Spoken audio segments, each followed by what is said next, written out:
Okay, start. Improve.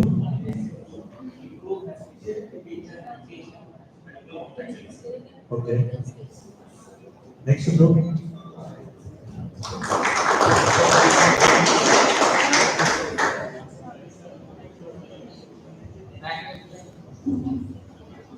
To introduce a better quality of teaching and improve our IMGs.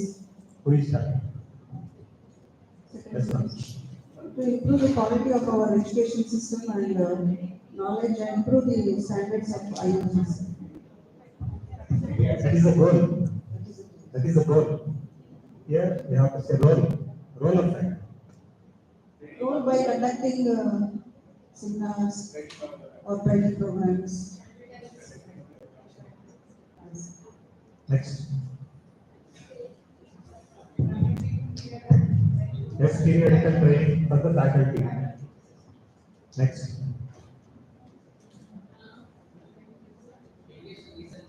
Educational research. Capacity building. Next.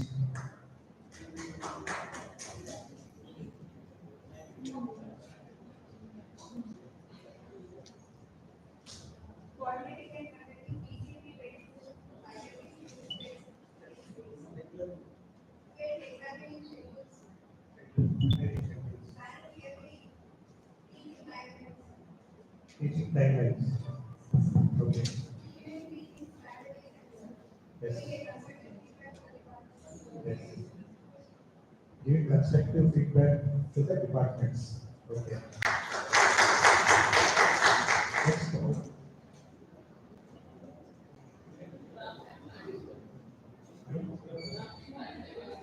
Drafting timetables.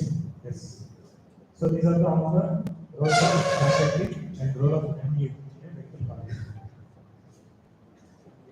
So this is the NMC guidelines stating a medical college a minimum of 4 research faculty must have additional qualification, that is acting or timer or equal.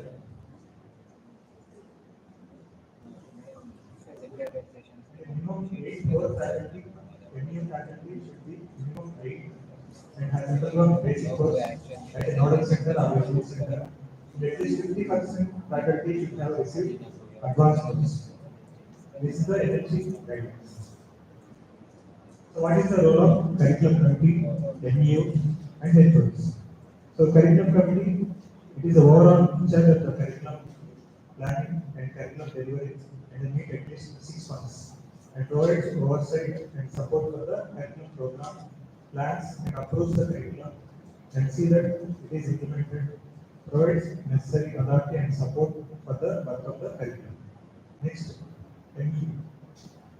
So provides faculty education. Main MU role is faculty education, faculty training, and involved in program evaluation and quality and improvement of the curriculum and liaises with nodal centers of the NMC.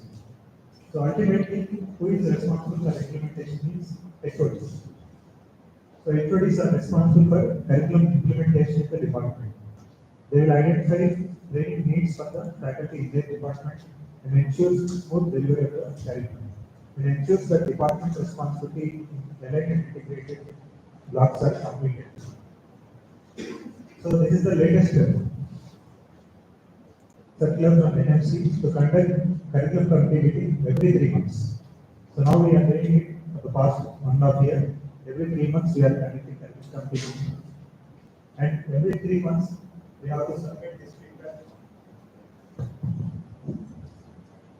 to the nodal center.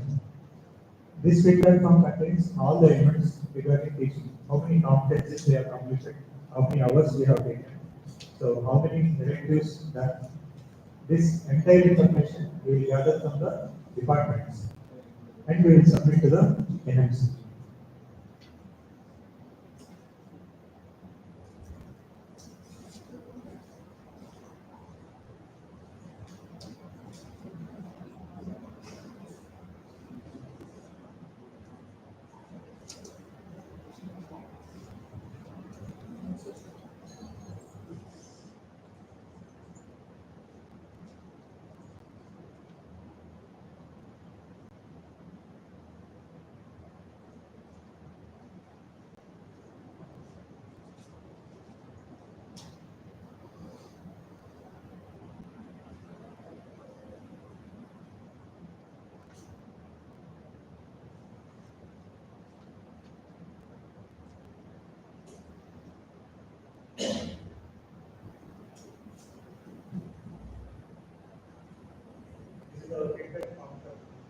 Curriculum committee meeting. Before the meeting, we will ask all departments to submit this information. What's the action taken report, attendance to annual CGME, status reports including number of hours, topics, competencies addressed towards implementation of foundation course. Next, priority clinical exposure. Next, alignment integration, family adoption program. Next, ADCOM, SDL, simulation-based training, academic module, electives, logbook certifications, assessments, student feedback, any new teaching modules we develop. Next about CIS training program. Next mentor mentoring program. So we have to submit all the information to the nodal center in this form every 3 months.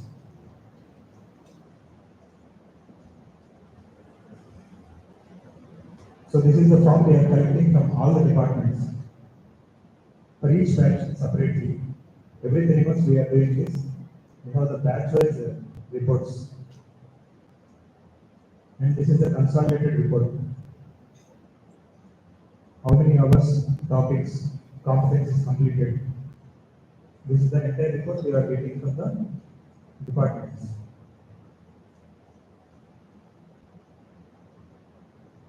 This is the one we are submitting every 3 months. You can see from the March, 27th March last year. Next in the July, September, December, and last March. Again in June we have to submit. So June ending we have to submit to the NMC nodal center.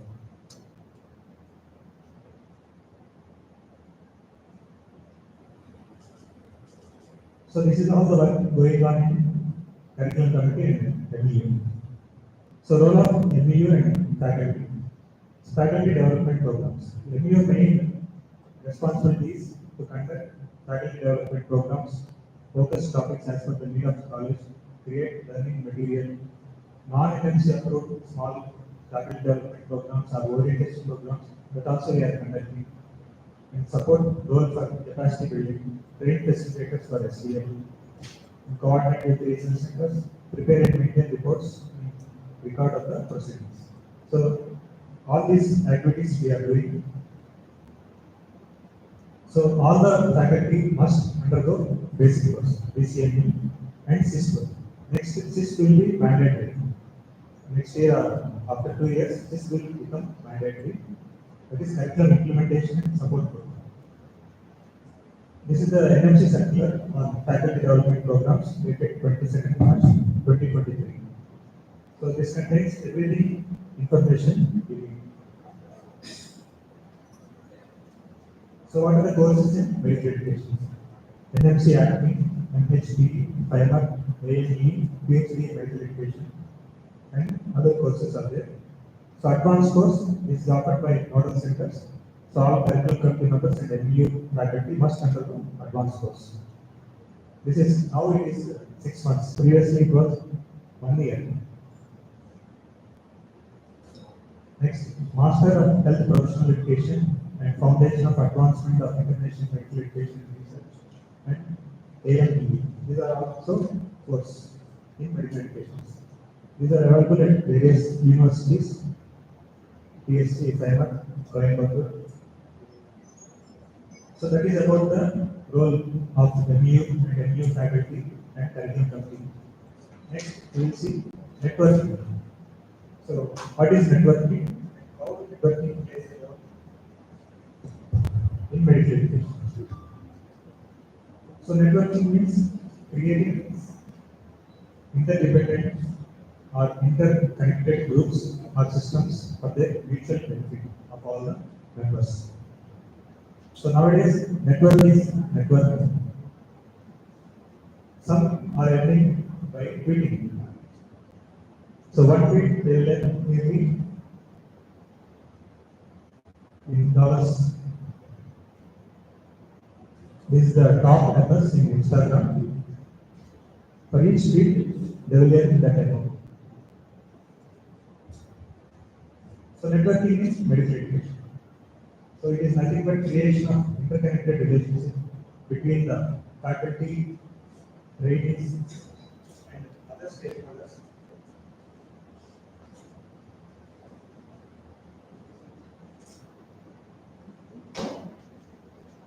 With similar interests, either directly or through intermediaries, for the purpose of achieving common and individual goals, sharing resources, as well as for social communication. So, small activity. You want to know what are your experiences of networking for professional growth? What you have done? What networks you have created or you are involved in for your professional growth? Discuss among yourself, and come up with your experiences.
Okay, if you are finished, you can start.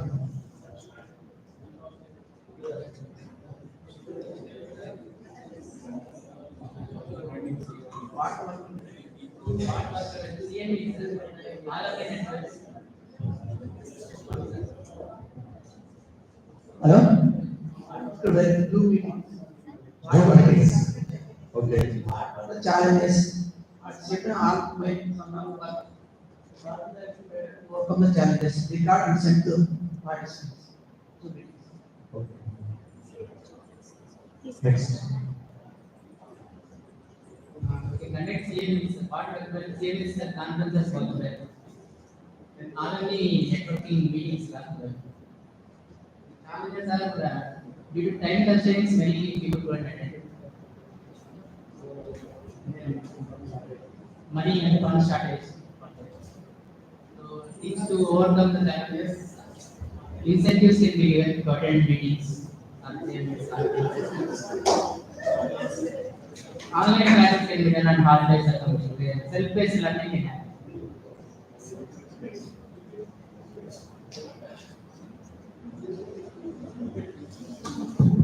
Next.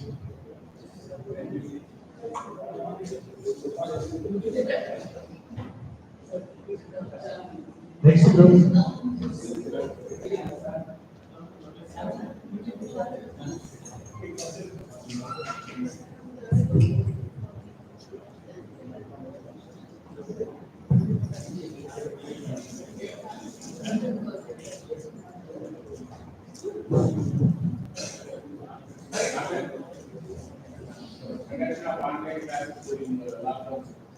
Online classes during lockdown. Challenges were network issues, technical issues, poor attendance from students like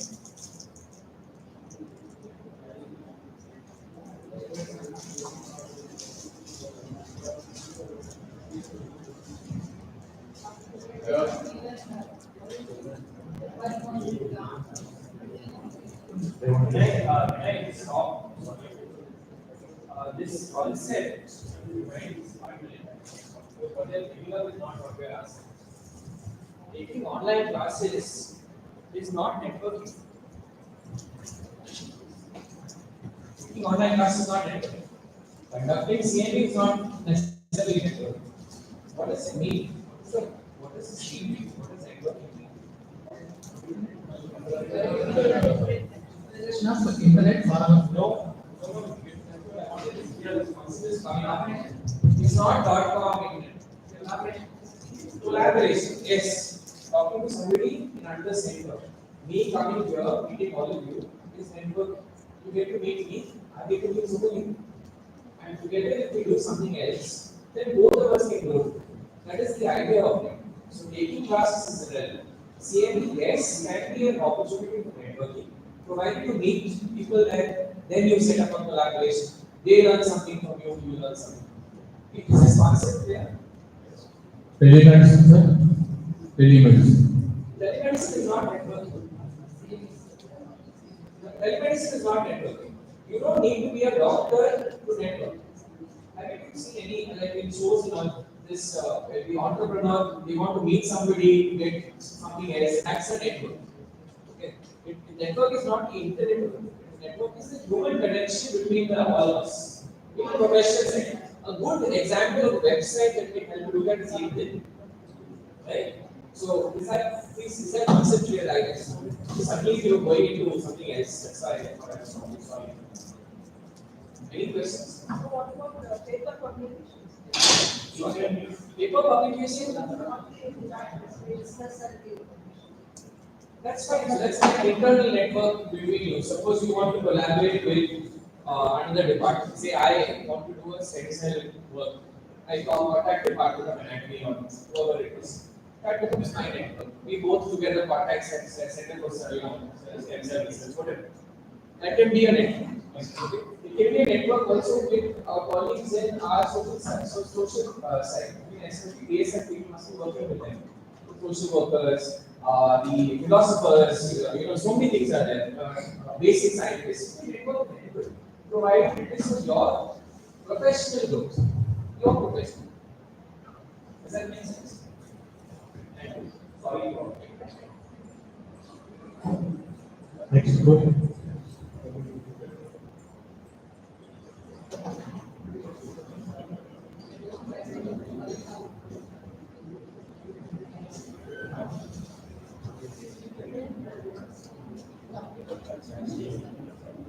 Any group, any networking.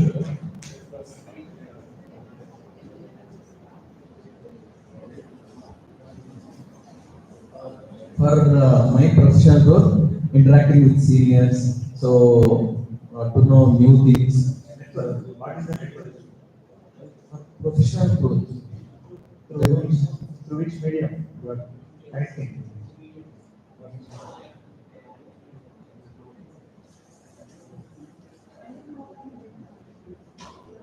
So networking in education is a creation of interconnected relationships among various students, teachers, and other stakeholders with similar interests, either directly or through intermediaries for the purpose of achieving common or individual goals, sharing resources, as well as social community.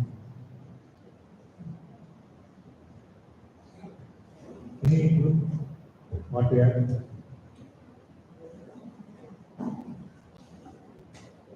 So why we need networking? Because we need networking for knowledge, sharing knowledge, gaining knowledge, and group intelligence emerges from interaction and diversity. It helps to update ourselves, update our knowledge, update our skills. So there are two types of social groups: high affiliation groups and high efficiency groups. High affiliation groups are dense, small, non-diverse, similar, strong ties, safe, and precious and restricted. Can you name one group which is high affiliated, dense, small, where you know everyone, or at least 50% or 60%, you know them? It is dense, it's small.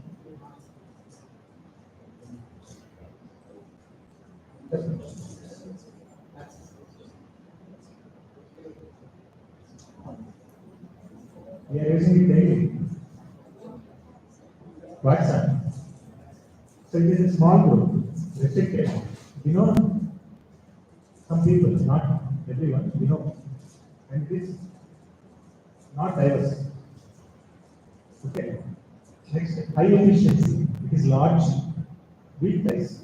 You don't know much about the numbers, much diverse, but it is a great source of information or power. What?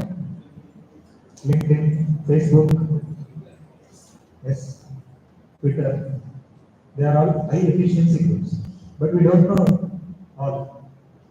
But it has the power of creating or disturbing anything. But the limitation is authenticity. So networking, medical education, workshops, groups, we have acne groups. So when we are enrolled in acne, a group was created about 30 participants. We are still in that group. We have WhatsApp group and acne group. In the Google groups, we communicate through Google groups also. And next, associations. So networking, you know all the networking sites. So why we should be on network? Because this is a digital era, everyone is in network. So about medical education, we have blogs, medical blogs, and Twitter also we have some medical pages, and Wikipedia, wiki pages. Through WhatsApp, we have so many groups, and Facebook podcasts also we have. So interaction. So here the interaction is a two-way interaction. From student to the content, to the facilitator, to the teacher, again the content, student-student interaction. So there will be a lot of interaction going on. So what are the benefits? So our name gets noticed. If we say something or communicate something, and we share educational resources. So we can improve our personal skills, communication skills, and cognitive skills, research skills by joining these groups and acquiring knowledge. So podcasting, it is nothing but a recording of the audio or video and releasing it on demand. When we are convenient, we can see that podcast.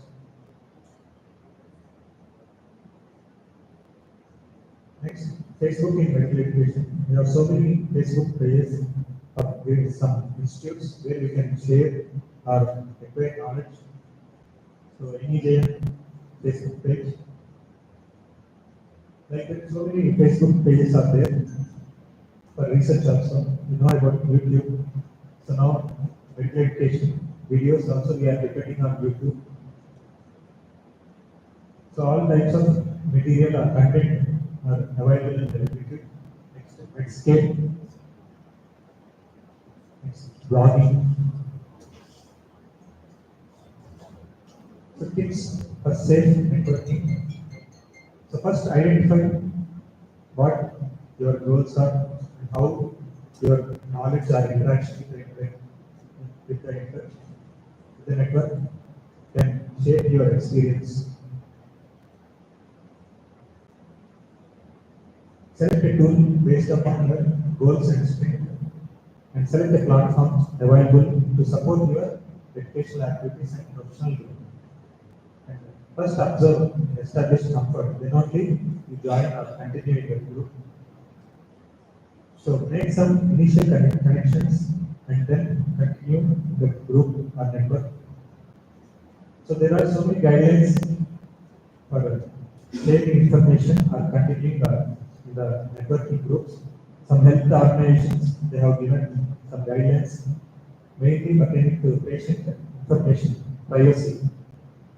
So you have to follow those guidelines and develop your own guidelines, how to interact and how to communicate, how to share.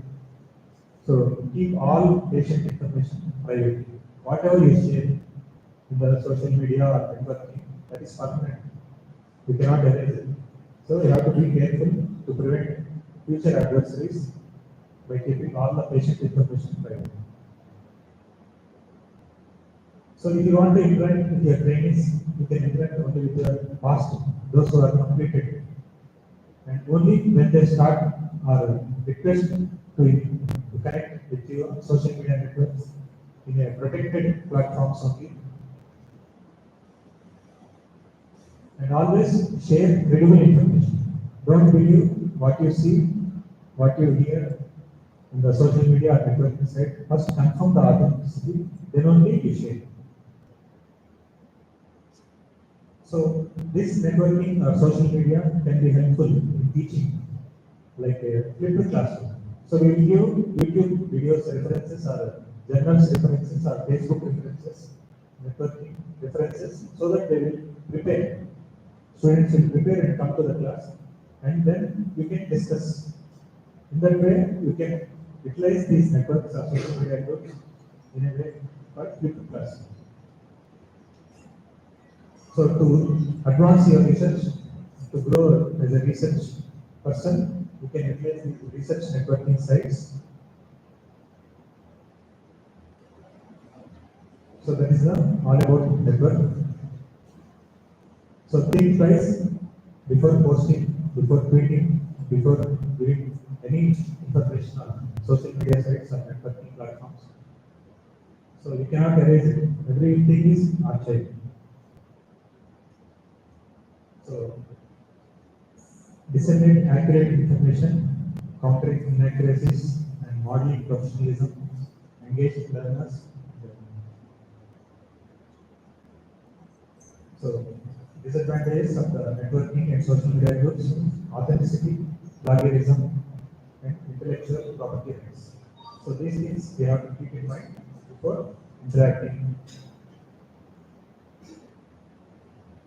You might have heard a husband attempts delivery by watching YouTube, and it results in a tragic death. These incidents are becoming more and more common nowadays. So there are many advantages to utilize properly. There is also risk and high risk also. That's why you have to be careful and first think about your goals, which group you need, which platform you need, whether it is safe or not. Then only you start interacting. So that is about networking. So coming to MEU,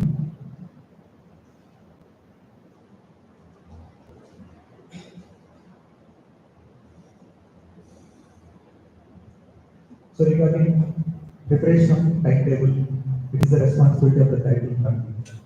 So we are doing all this work, giving the schedules, timetables, planning, outcome.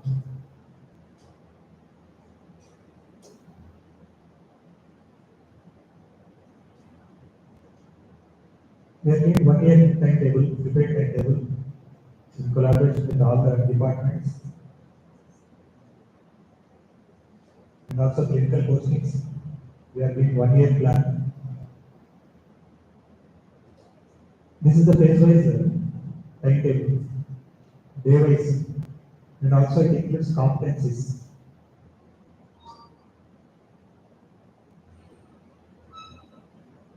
So every department contributes to the timetable. So we have shared link with all the departments, and they are doing this one. So they will be filling their department timetable, this Google form. So everything will come into the form. This is also shared with the students so that they can see the topics timetable in advance. And these 2 months we are doing. So this is all the topics, competencies entered by the concerned departments.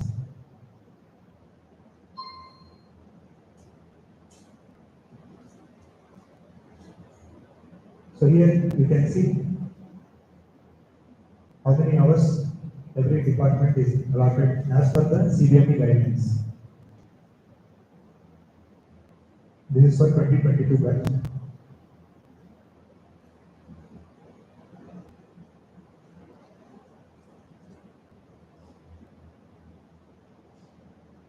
So this is all the work going on in MU and curriculum company.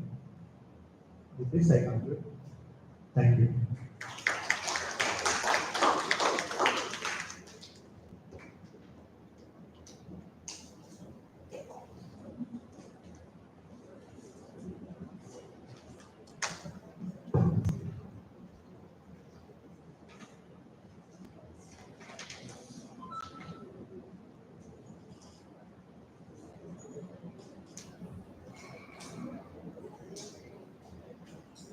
And we have daily teams, alignment integration teams, one member from each department. So they will coordinate all the timetable and reports.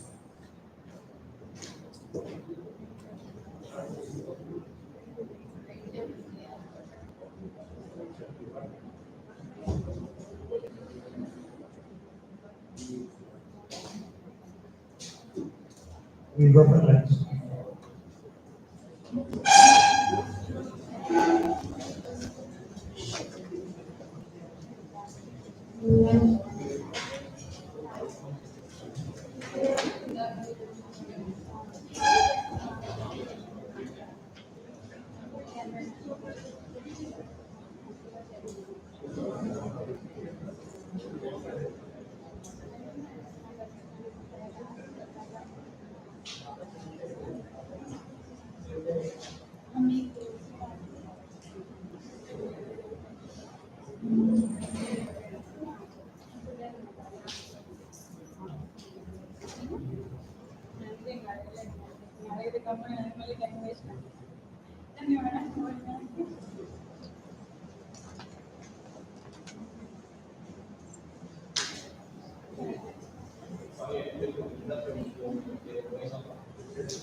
So good afternoon, sir.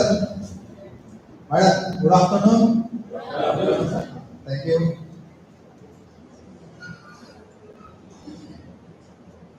So for these almost 2.5 days, have been learning the different objectives and what are the different types of PC learning methods that are to be adopted from the type of objective. And today also we have learned about different assessment methods for each objective, how the assessment has to be. Now, this session aimed at aligning the assessment methods with the given competencies or objectives and with the teaching learning methods. The competencies there, the only energy samples, energy is the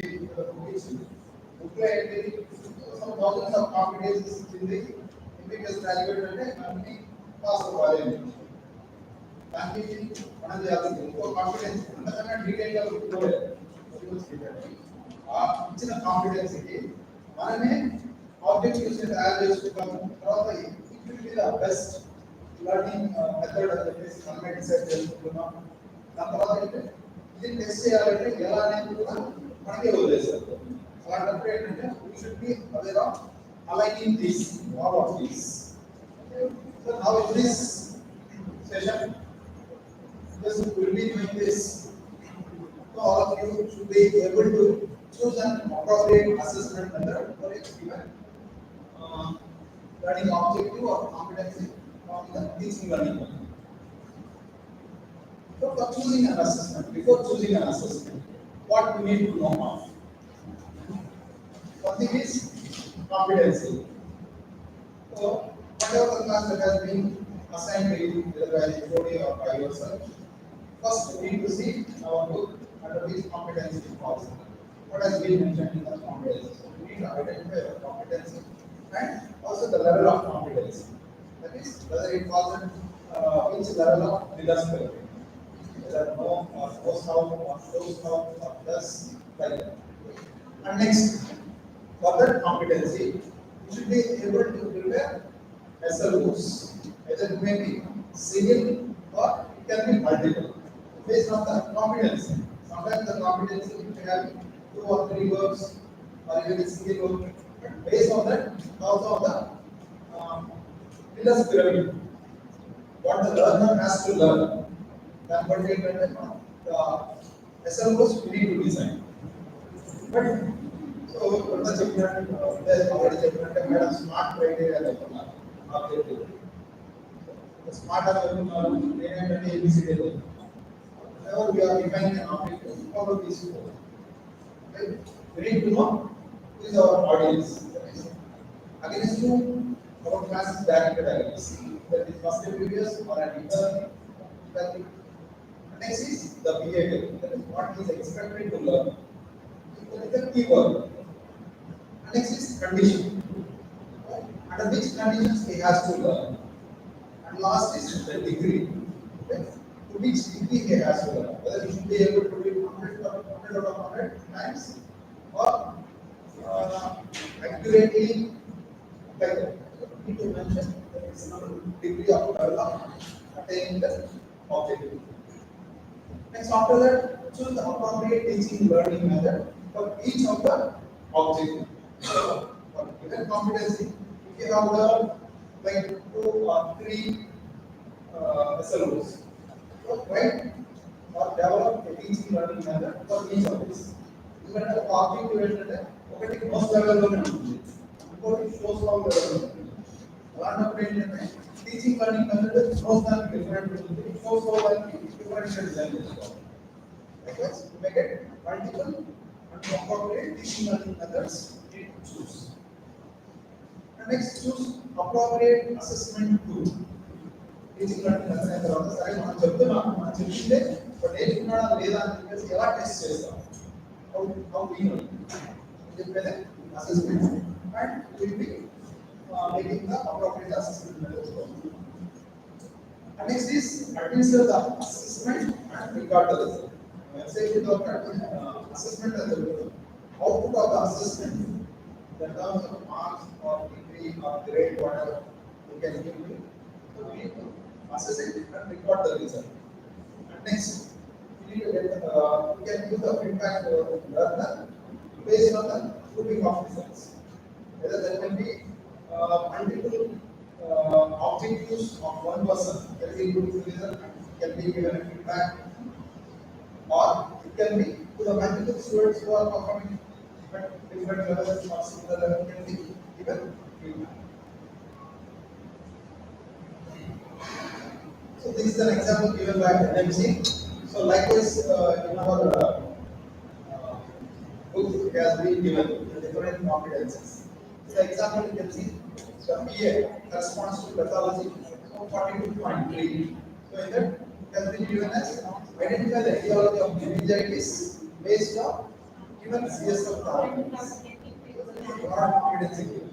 So for that the objectives can be divided into sub-objectives, not a single objective. So suppose the age of the objective divides change. One is knowing the etiology of meningitis. What are the positive organisms of meningitis? Phase 2 student should be able to identify the or discover the positive organisms causing meningitis. That is one objective. And the second objective is considered as the student should be able to analyze the CSF parameters given and identify the source of the infection or identify the organism possible. Whether that is tubercular or viral or it can be the bacterial. So the same objectives have to be mentioned there. At the end of the session, the phase 2 student must be able to enumerate the components of the CSF analysis correctly. This has been the extra. At the end of the session, the phase 2 student must be able to describe the CSF features for a given etiology of meningitis accurately. At the end of the session, the phase 2 student must be able to identify the etiology of meningitis correctly for a given set of CSF parameters. Likewise, you can reduce different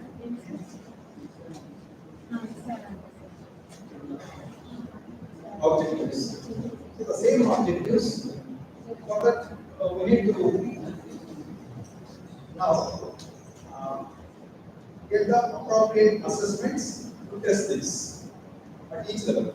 Actually, in the energy document, they have given level of so K varies, and is the domain. The K stands for knowledge, S stands for skill. That is stands for the is knowledge. So sometimes they given competency. We can combine both. The next, so it has to be shows how in Miller's level, that is a level, a higher level. And it is a core competency, that's what I mentioned, that's why. So whatever I said, that the specific learning objectives will have all these four features and identify the learning domain and you mention it as one among these, either knowledge or affective or skill or the communication. So from the Miller's level of pyramid, these are the commonly used. Knows how, shows what, and does. So at the level of MBBS graduate, most of the times will be depending on the shows how the work, not the directly does level. Because it poses practical problems. It does not do any activity related to the work. So these are the most commonly used teaching learning methods that we use in our routine daily teaching. We the small the routine didactic lectures for the theory classes that we use today. And next is small group discussions, test series. So like these groups, 6 to 12 members. Next is self-directed learning. So we have learned some of these self-directed learning, how the has to be, and what the goal of the student has to be. And next, DOA session, demonstration, observation,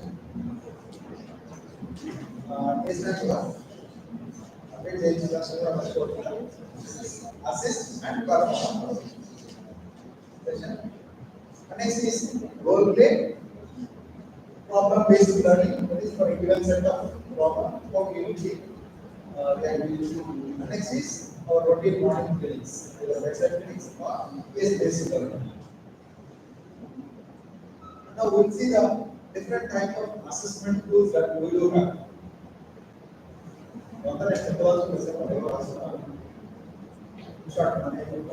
So these are the different types of assessment that we do have. You can follow any of these. Assess the medical learning. Okay.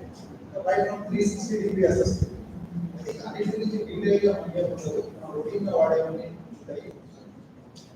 But you might have learned the meaning of this 360-degree assessment, cognitive receptor model, language patient encounters, reflective writing, clinical encounter cards, case-based discussions, critical incident report, project work, chart simulated recall, skill concordance test, case unit, and many critical evaluation exercise, clinical work sampling, case presentations, and DOPS, and our routine theory questions like essay questions, short questions, and MCQs. Along with that, any field assessment tools, OSPI, which we have practiced. Next, practice was feedback and professionalism in evaluation exercise. Practical examination, patient survey, logbook assessment, portfolios, the help of standardized patient. So we do have these types of assessments. So you know the different teaching learning methods, you know how to develop objectives, you know how to what are the different types of assessments. The only thing is you need to align it. So in this session, we do have exercise. So most of the times, this, just I want to have this. So whenever the student is based on basis of knowledge, like at the level of knows, you can depend on whether MCQs, true or false, or these tests are very basics. And if at all, if you want to have some structured questions or little applicable ones or understanding, then go for the next most level where you can give short answer questions, long answer questions with structured list. That means we can structure the question. How the student will be applied. And next, always we have this sort of explanation questions in the form of Viva. So Viva answer why is nothing but testing for understanding or for application. Next thing, whenever it is at the level of shows up, you can depend on asking for standardized patients or asking for simulation with models. The last level, the level of dust, where you can put the internees or your PEs to this level.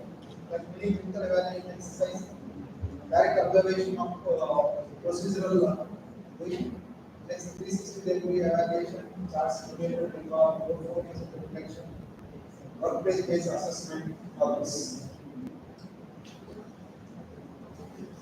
So now we'll be having a group activity. I'll be giving one competency for each team, and now to write all the possible learning methods that we did till now, like including all these competency will be given, and choose the phase of the learner, who is the learner, and next develop the SLOs, write the domain to which it corresponds to, and next pillars level of learning. Whether it is course or post-now or best. And next is the appropriate teaching learning method or methods. It cannot be a single. You can write multiple methods for each competency. And next, write the assessment. So for this, I request you to have each level at least what I mean is write 3 objectives for each of the competency given to you. Along with it, write all the objectives. So these are the competencies that are that we need to write the teaching learning methods and the assessment methods by which we can complete this exercise. So after completion of this, you have discussion regarding how further you can be, how many methods can be used. So for team one, so team one is the competency describe or demonstrate the kinds of development muscles involved. What is the first? For second group, describe visible metabolism, enumerate the etiological pathogenesis of jaundice, distinguish between direct and indirect hyperbilirubinemia. Next, team 3. Team 3, sir. Team 3, perform and interpret urinary incontinence method. Next, team 4 is demonstrate basic life support in simulated environment. Next, team 5 is describe and demonstrate the screening for cervical cancer in simulated environment. Your team last one is medical monitoring. Describe and demonstrate the consent procedure for surgical case.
The module is one, right? It will be one paper.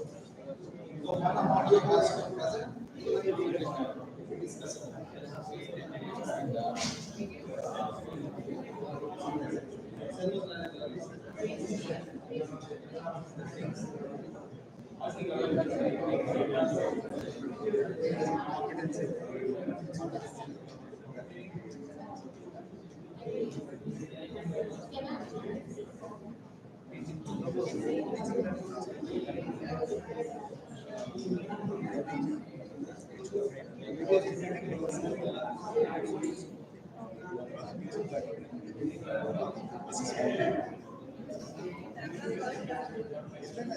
కాకపోతే ఇవన్నీ ఉండేలా చూసుకోండి. మీరు చెప్పేది నేను చూసేది ఉండదు కదా.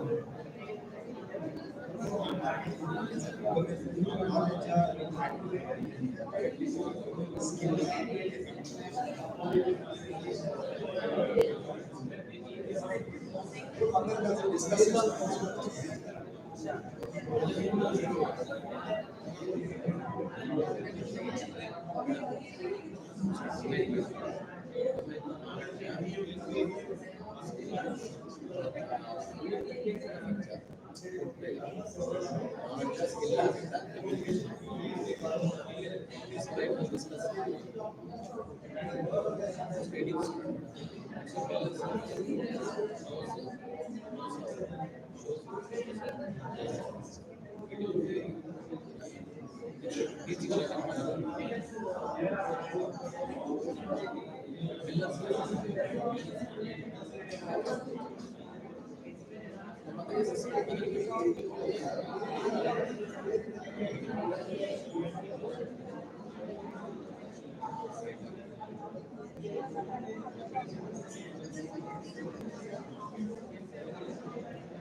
Everyone has to get ready. Completed, hope everyone has completed. Yes. Now we discuss this. Take one. So there is a given competency regarding the thumb movements and muscles involved.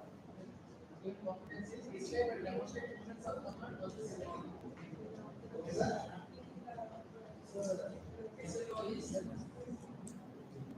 How many SLOs do you have? Suppose. Okay, sir.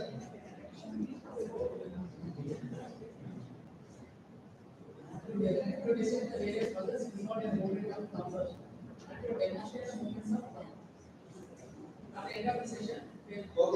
ఏంటంటే competition మళ్ళీ జరగాలి objective job objective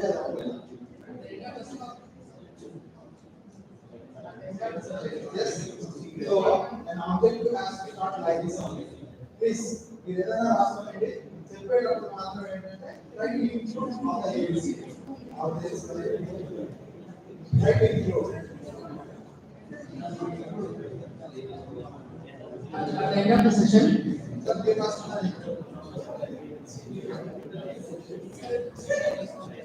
okay sir some of just expressing so at the end of the session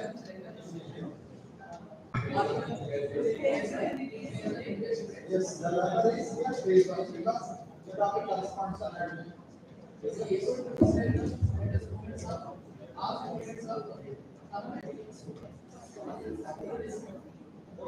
ఉన్నదాన్ని first divide చేసుకుంటారు అక్కడ రెండు works ఉన్నాయి ఒకటి describe the thing what we demonstrated.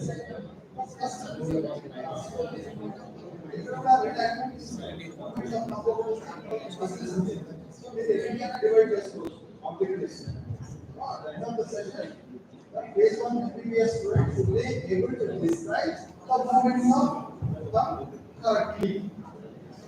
Movements in the next connection are next. Same students will be able to demonstrate the movements of thumb. Okay. Second, muscles involved.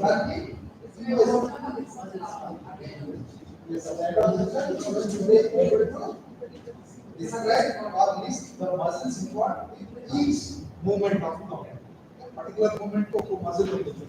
So what is the muscle aspect? Yes.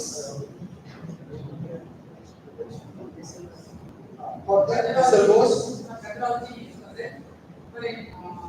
It's a domain. Yes. Demonstrate this. Shows this. So if he is doing this and shows how to work this, definitely he has learned more than the basic. He has understood the subject. The moment developing and demonstrate this should be done a moment.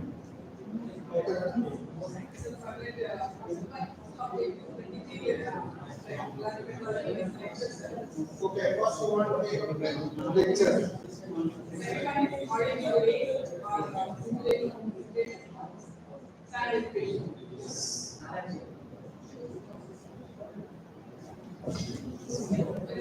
there any other better way, madam? Yes. So, okay, if the lecture can be enhanced, what do you like to find? And even in the skills lab, if you do have mathematics, and all this, even you can utilize the skills lab small group. Not answer question. Yes. Muscles, I guess the muscles not answer right.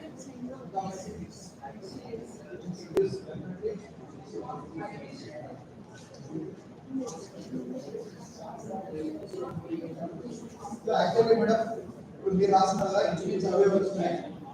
So you can have an oscillation station for what we have said. So just show me the abduction or adduction of the thumb. This is the given practical exercise for the station.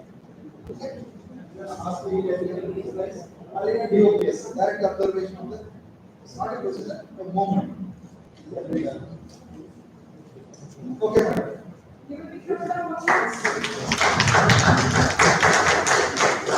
Yes, keep two.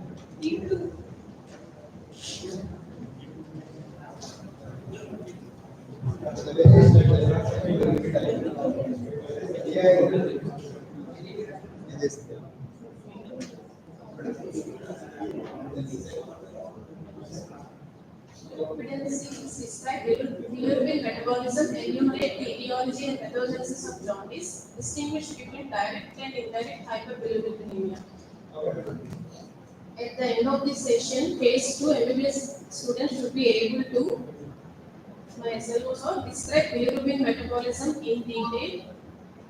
We can have multiple SLOs. Yes. Maybe when the other ideas of the update, we can SLOs also. Yes. I have got 3 SLOs.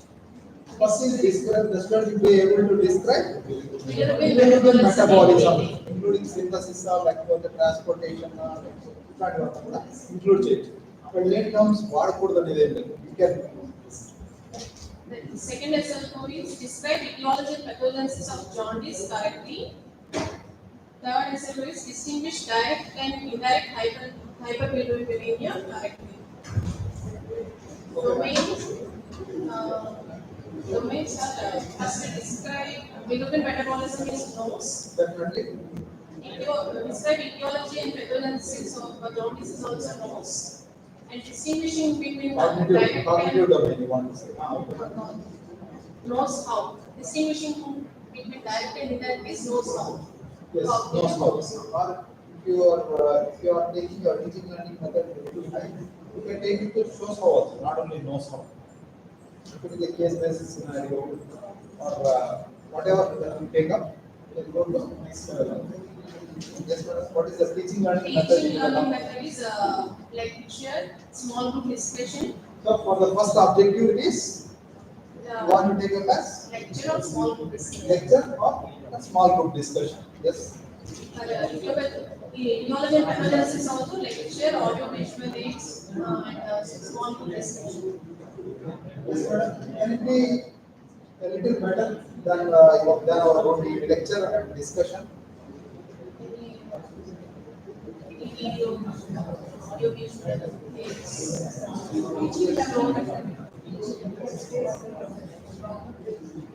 That is assessment, madam. Problem is learning. Case based. Even even case-based learning also can be done. Coming to assessment, for biblical metabolism, we can go with the multiple choice question or true or false or right or voice. Yes, madam. Even you can give an essay. If it is for first year student, we are giving for different years learner. For ideology and methodologies, multiple choice question, essay or bio voice. Yes. Distinguishing between direct and indirect hyperpigmentemia, short answer question and long answer question, or bio voice. Yes, ma'am. Case-based learning, problem solving, approach exercises, actual creation simulation. For this, distinguishing between either hepatic or pre-hepatic or post-hepatic jaundice. You utilize the different ones. అంటే మనకి ఎప్పుడు ఏంటంటే థాట్లో వచ్చేది regular గా వస్తున్నాయి. You need to do a little further. ఏంటంటే కూర్చొని కాసేపు ఆలోచిస్తే మనకు వచ్చేస్తాం. Okay, give applause for this. Yes. So we can take one case scenario and we can frame some extended matching questions. So as we are differentiating between two things, so direct and indirect method, we can frame extended matching questions. With one case history of each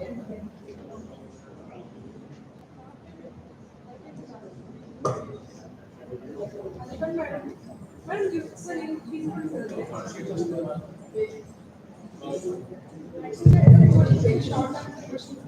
Team 3.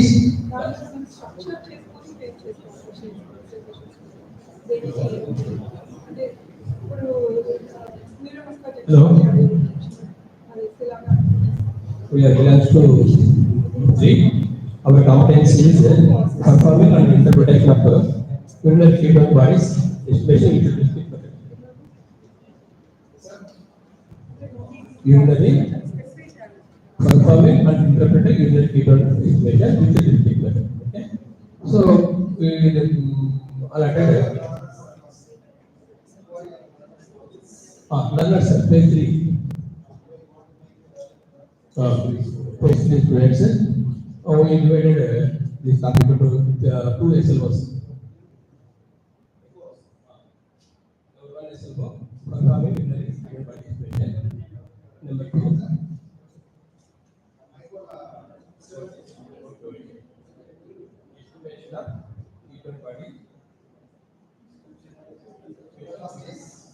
Estimation of feedback body.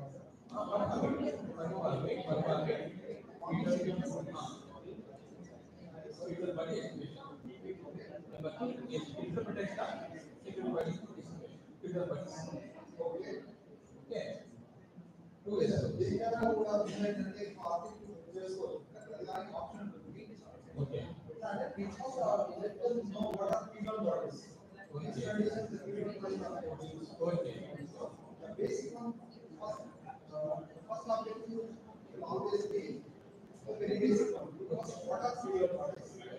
Why they are important in this scenario? And what are those? How we detect them and how we interpret them. So the first lesson for what I have said. Okay? This problem is a most level where they might have learned even the first year itself. Okay, no sir. Next. Go back.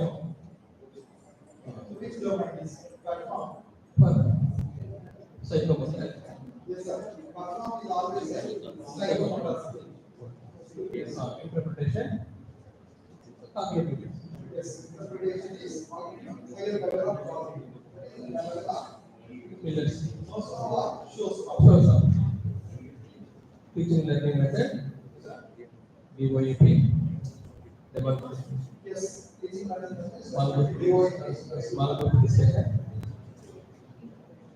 yes, sir. Small group. For interpretation, case-based scenarios should be used. Cards will get used. Ask me. Also get utilized. Assessment. Ask me. Demonstration. Direct observation. Yes, sir. So interpreting can be by case-based discussion. Ask me. Case learning. That can be by asking. By what? Yes, by what? All of this can be tested by what? Okay. Any good or by what?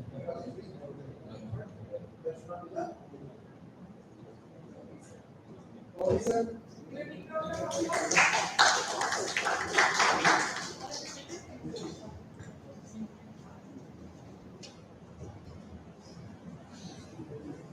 Sir, teamwork.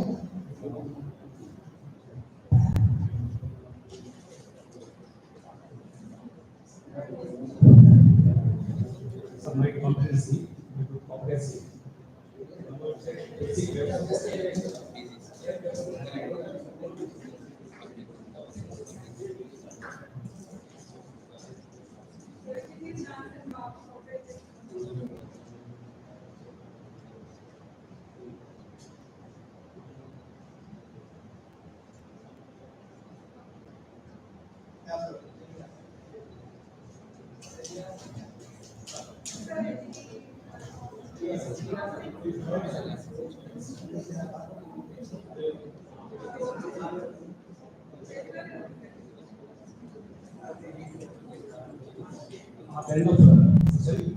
The competency here is Competency here is demonstrate basic life supporting and stimulated environment. yes, sir. End of session, based on students will be able to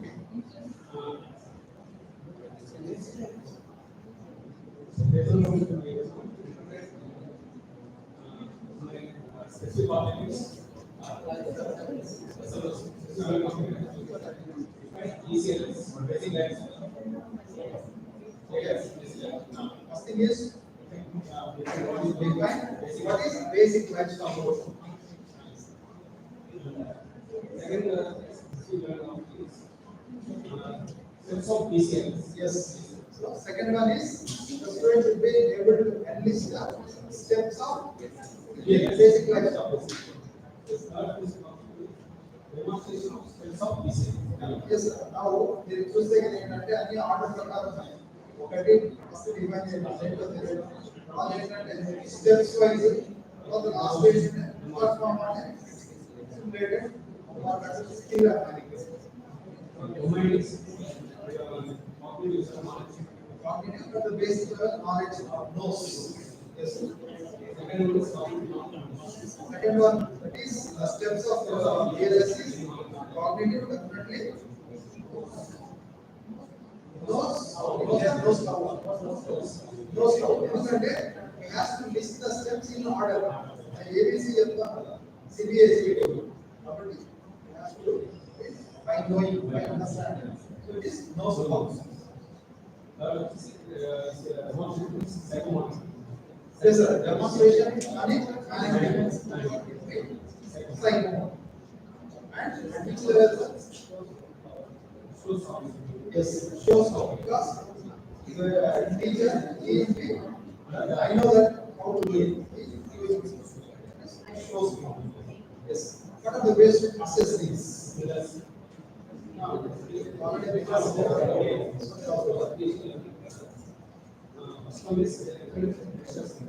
yes.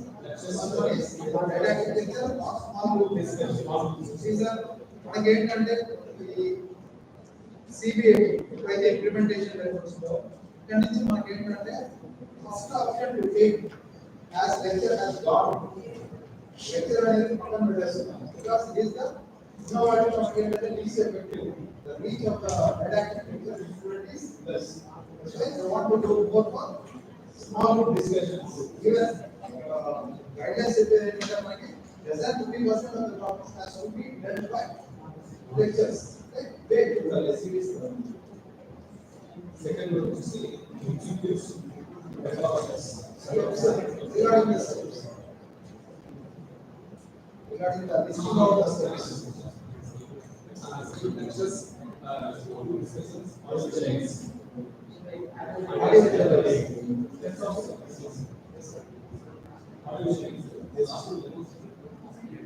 Skill labs and it's DOA and demonstrations and orientation. DOA is the best one.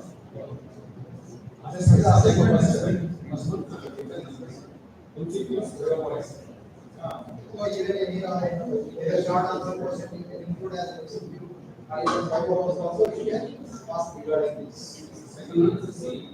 Short answer questions, whatever wise. Yes. Asking.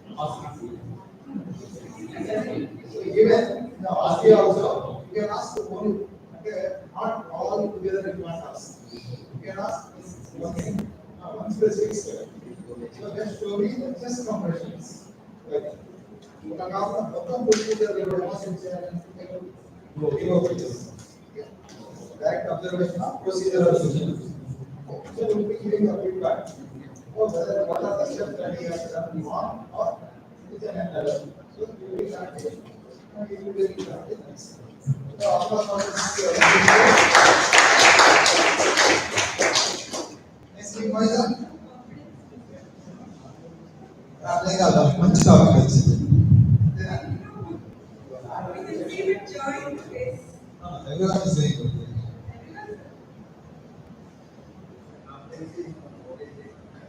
Yes sir. What is belongs to options and gynecology.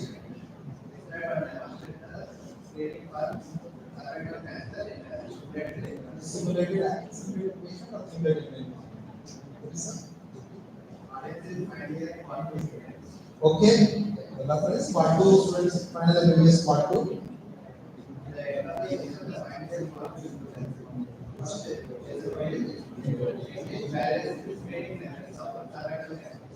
Okay. Yes sir. Yes sir. No. Yes. Yes. So the first thing is you are concentrating on the basics. That is describe the different methods, or if at all it is only one method, describe the screening process. Okay. So that is the basic, and it comes under cognitive, as you said, nose level. Yes sir. That is the first learning object. Second learning object.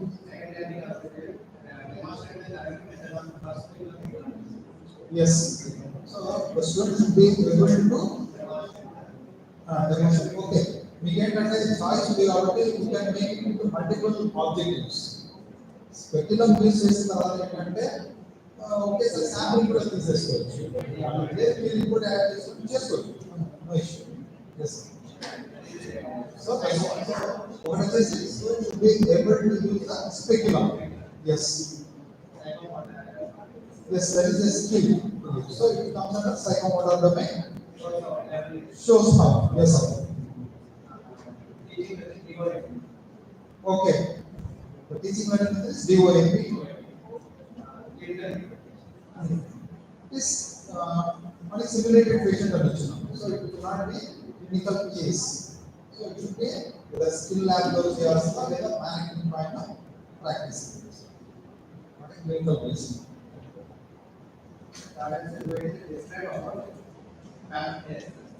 Okay. So describe the pap smear technique. So theoretical. Cognitive domain, yes sir. Yes. So debate and steps together. Describe the steps of taking a pap smear undertaking. So apply the agent knows how. He knows. A little bit more understanding than the basic.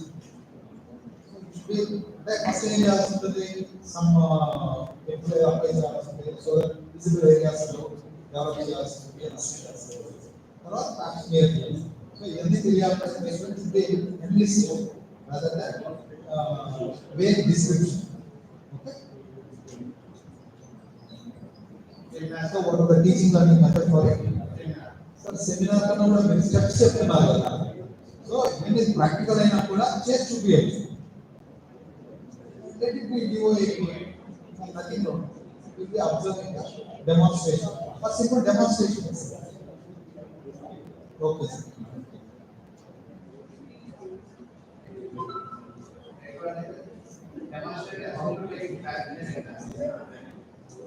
So demonstration of a pap smear sample simulated patient or manager. Definitely it is a psychomotor skill test. Shows how because demonstration is there. Yes. So DOIP is the teaching learning method. And assessment. Yes, in skill lab it can be ASCII or it can be not okay ASCII or even DOPS code. Direct observation of procedural skill. Yes, sir. Applause for this skill 5. Which has been good. Yes, sir. The last skill.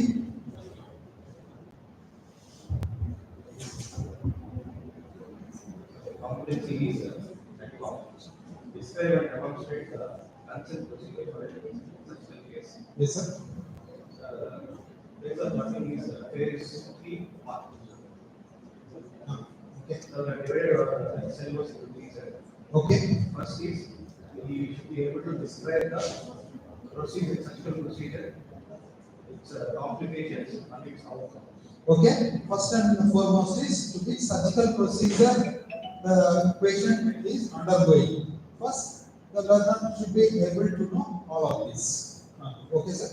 Domain is Yes. knows how. Domain is cognitive. The level is higher. Shows how and knows how. What's up? Knows how. Yes.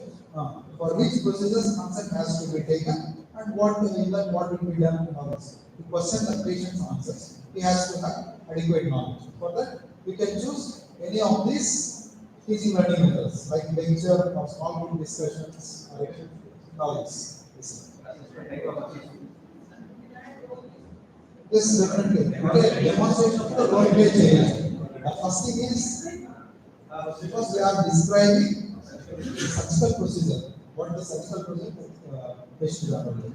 Second example is you should be knowing the elements of the consent. Yes, sir.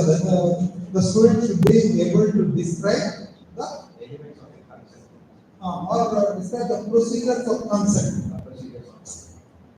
He should be able to describe or on his own terms or demonstrate. Cognitive, either knows how or shows. Yes. Yes, sir. Next, third example is to demonstrate the consent for a procedure on surgical patient. Okay. So for a given surgical procedure, the student should be able to obtain consent. Okay. Domain is cognitive and affection. Cognitive and sir, here the problem here. One is cognitive itself. The knowledge only he has to get. But the thing is, adequate communication skills also he need to have. Because he is dealing with a patient or patient's attendant regarding obtaining the consent. So he should be having communication skills for getting them. So communication is definitely important. And also your affective domain. Why? Because it's not the consent physical thing that you take, but definitely feeling or emotion these would be attached to it. So all of these three. cognitive, affective, and also communication. So all these three domains are involved in obtaining a consent. Yes, definitely. Even it comes under this. Shows how is the student. When the student is student, shows how when if he himself is obtaining a consent, then he is doing it. So that's level. Yes, sir, definitely a role play because in front of other person, by choosing a role play. Case-based, problem-based. Yes, sir. Problem based learning of this technique. Psycho assessment is asking like the experience assessment, the practical examination. Yes, sir. Okay. So that can be UPS. You should be able to do that after the demonstration. Yes, sir. Thank you for applause for this. Hope you understood how to align the assessment with the given learning objectives or competencies. So, corresponds to our session. Next session will be followed.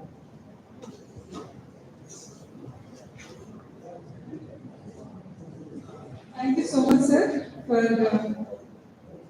describing and explaining about your topic in a nice manner and the activity. Even in the post-lunch session, everybody has participated actively and they gain confidence. You can see in all of their faces. So thank you so much, sir. This session is followed by mentoring by Dr. Srinivasu, sir.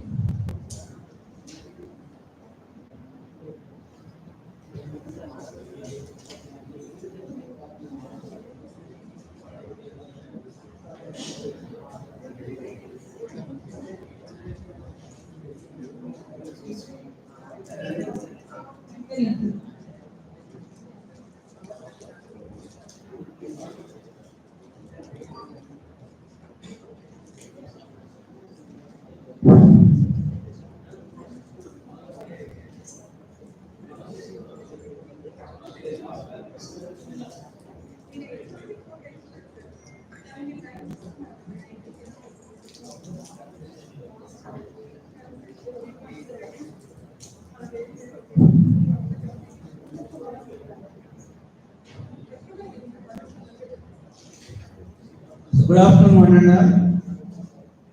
Today's topic is mentoring. As a faculty, we are aware of this mentoring program for UG and PG.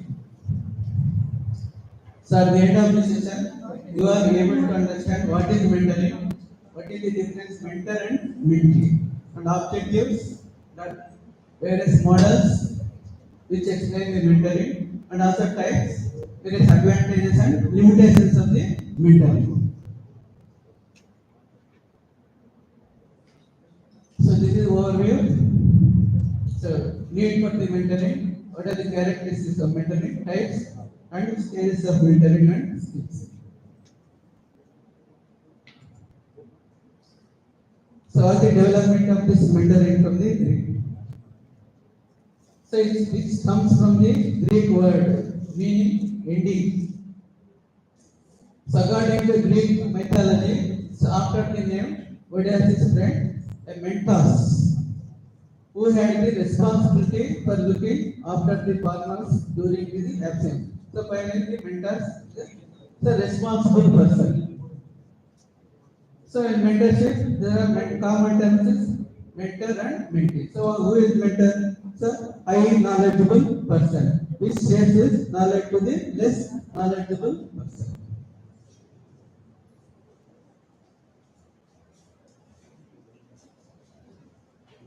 So this is a definition of mentor: an experienced and knowledgeable person who provides guidance. So you will give guidance and support to a mentee.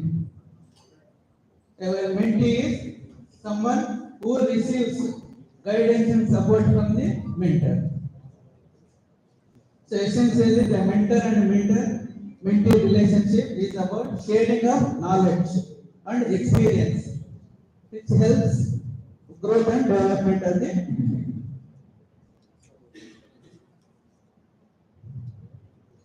so mentoring is often also other definitions here as a personal relationship based on a mutual trust in which an experienced and respected and enthusiastic person as mentor shares his knowledge with the less experienced person. That is mentoring. So according to dictionary meaning, a wise and trusted counselor, an influential senior sponsor, a wise and senior person who can guide you. So this is dictionary meaning of mentor.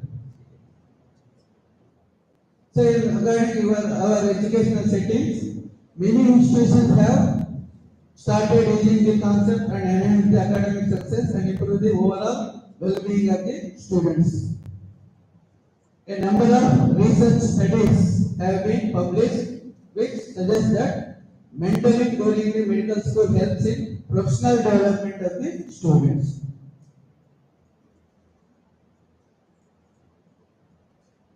So according to Clutterberg 1990, so the meaning of mentoring is offline help by one person to another in making significant transitions in knowledge, work, or thinking. So according to Welcher, mentoring is a developmental process with benefits for mentor and mentee. So like developmental process.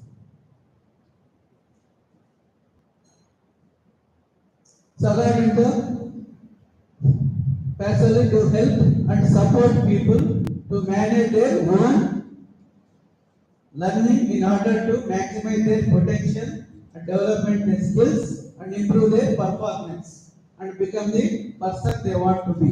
So according to this. According to the 2006 study, mentoring is a dynamic and reciprocal relationship between the mentor and mentee in a work environment between an advanced career incubant, that is mentor, and beginner, it is pretty aimed at promoting the development of work. So this is according to this concept. So date for mentoring in academics. So according to reviews, various reviews of 39 students reported in 42 articles, the available evidence shows that less than 50% of medical students and some fields less than 20% faculty members have a mentor. So there was a perception that women had more difficulty finding mentor than their colleagues who were more. So the mentorship was reported to be an important influence on personal development, so final focus on career guidance and care of clients and productivity. Finally, good productivity.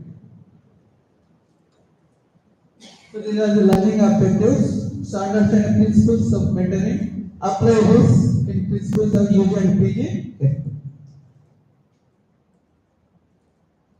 So various concepts of mentoring, so various form counseling, coaching.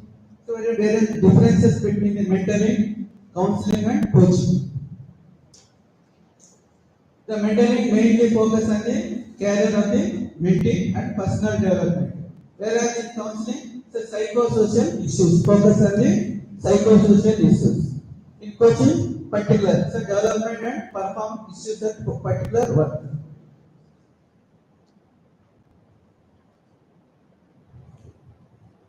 So the mentor provides support, guidance, and experience sharing. Whereas in counseling, so you have to achieve short-term or long-term goals. In coaching, set by individuals with coach specific goals. So this is ongoing process. Mentoring is ongoing. So ongoing relationship that can last for long period. Whereas in counseling, short-term. In coaching, so relationship is for the short duration. So this is the difference between mentoring, counseling, and coaching. Now going to important characteristics of the mentor. So acting in the best interest of the mentee. So first, interest. Next one, being honest. It should be honest and trust. And being a good listener. So accessible and approachable. And having the capacity, has the capacity to introduce the mentee to professional networks. So these are good characters. They are effective mentors. So this is overall.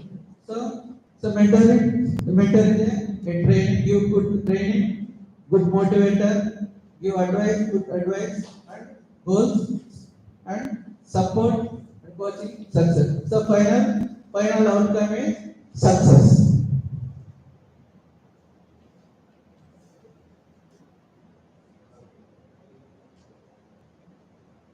So come to various methods of mentoring. So traditional one-on-one mentoring. In this, a mentee and mentor are matched either through a program or in their own, the senior or one-on-one mentoring. Whereas the distance mentoring is a mentoring relationship in which the two parties or groups are in different locations. So the distance education program are mentoring.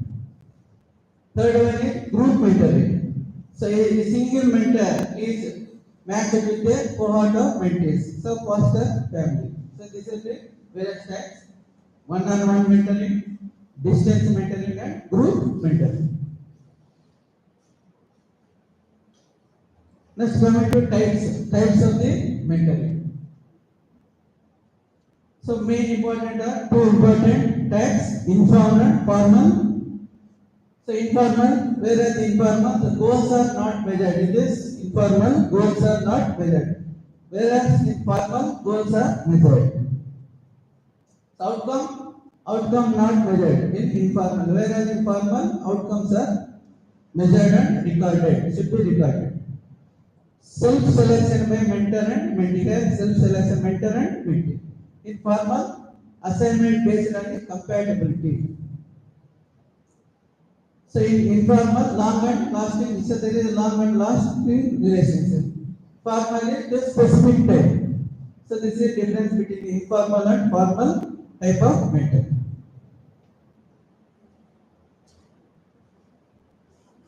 So coming to various models, traditional mentoring model or Godfather's model. So according to this Godfather model, so it dictates the behavior, attitude, and development. So finally, in this model, he gives the idea to maintain a good development and long-term growth.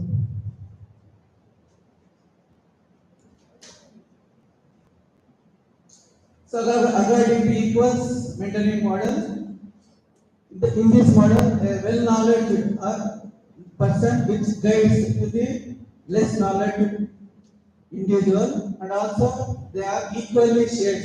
And finally, there is a for the development of growth and education. So in this equal model.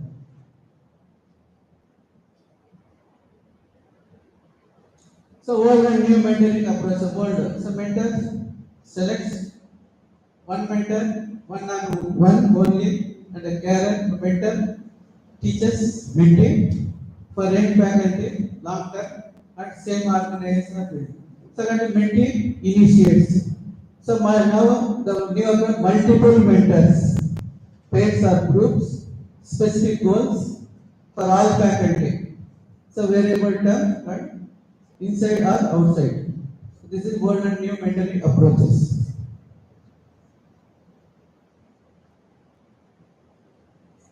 So the mentoring cycle. So MEN your. M means meet. So first mentor and meeting, next engage on this particular subject and negotiate and transform the knowledge. So finally, religion. So good person. See, next coming to key mentoring skills. Listening actively, build trust, determining the goals and building capacity, encouraging and inspiring. So these are the key mentoring skills.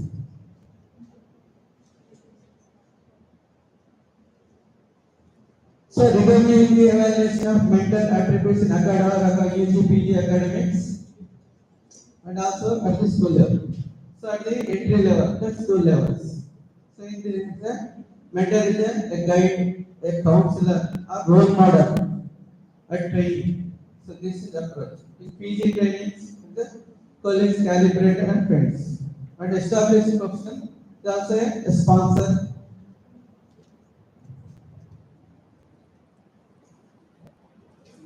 So faculty are all know this. So each mentor and mentee program also we are our college also running mentor and mentee program. So roll number. So we have 175 students and their mentors. So divided into boys and girls separately and allotted faculty. So so 5 members for one mentor.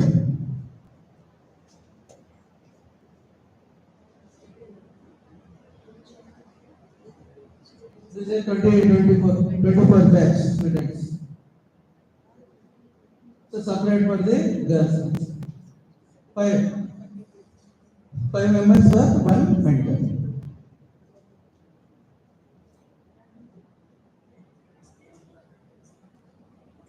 So recognizing mentee attributes into generation. So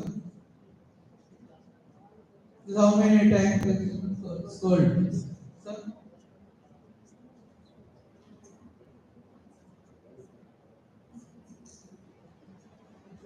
So acknowledging the mentee attributes and generations.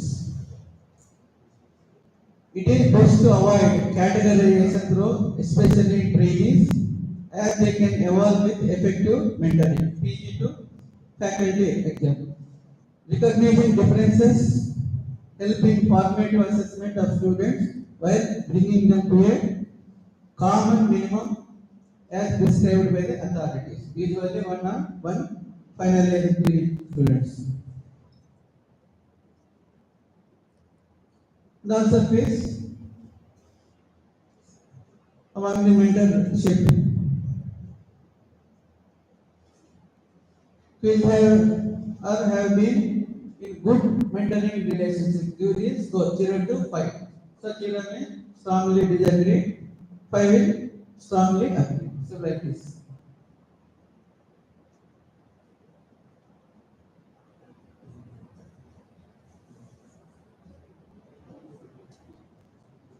Also taking the feedback.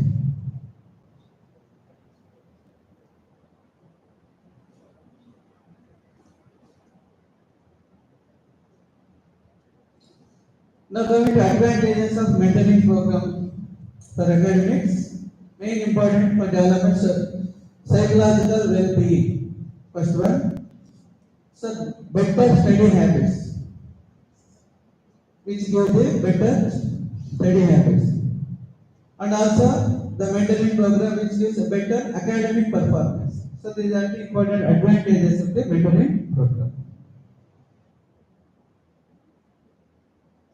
So this mentoring program has a limitations. So mentors work within certain boundaries, conform to certain boundaries. While definitions vary, most students mentorship program views mentors are supporters. So most of the mentors are the supporters and facilitators of students' growth rather than a teacher and clinicians. Similarly, mentors are not expected to solve personal, financial, and psychological problems of students for which more expert help may be required. So the mentee thing, so the mentor also which gives support, financial support, but it is So expert is you will be quiet.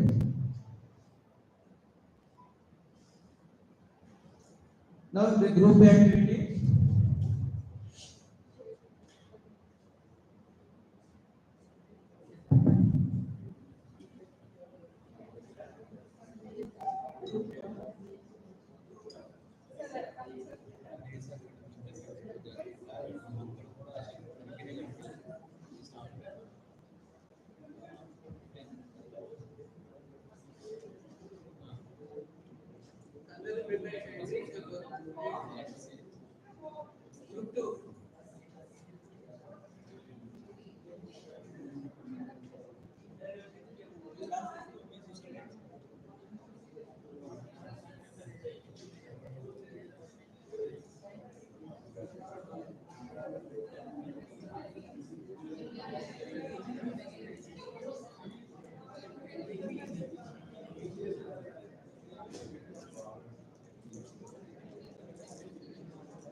UG ఎవరికైనా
mentoring చేస్తుంటే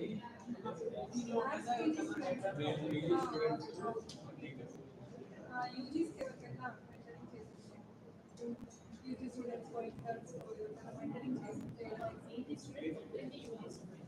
PG student acting as a mentor to any students or interns.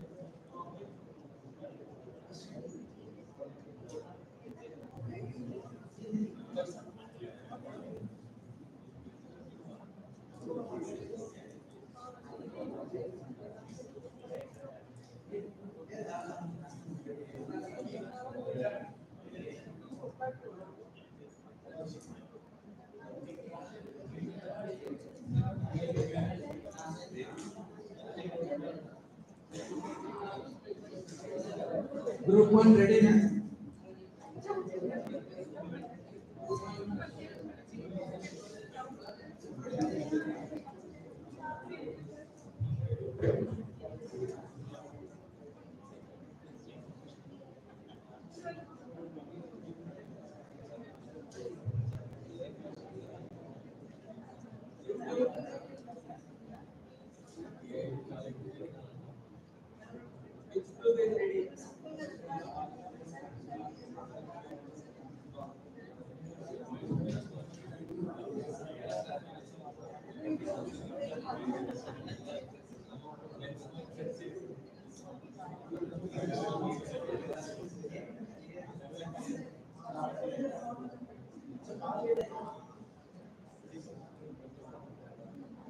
Group 5 ready now?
Task is share your experiences as mentee in post-graduation.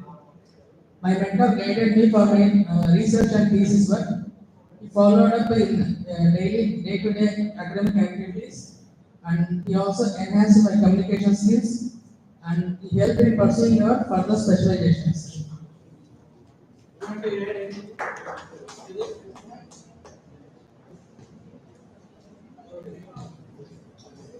Group 2.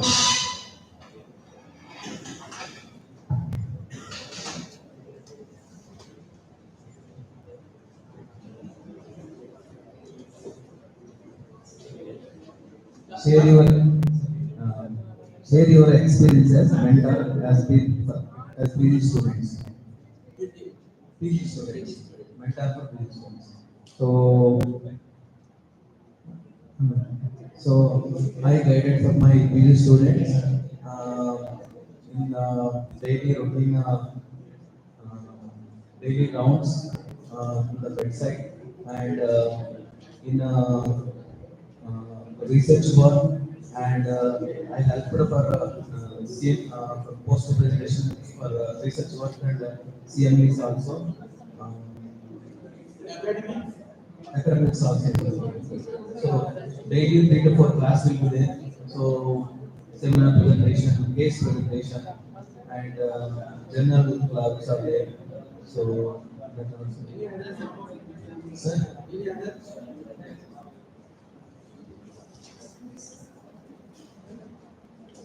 procedures, bedside procedures.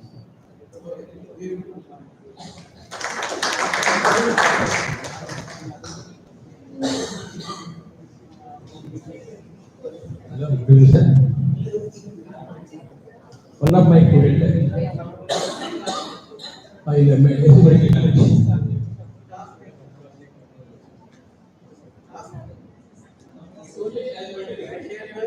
mentoring for UG student. Okay, one of my students in SOBT college, with our guidance, he got through all the exams. Yes. He got through all the exams, many exams, distinction marks, and I got clinical branch in the central institution. PG student, he got PG in a central institution. A successful mentee with our guidance.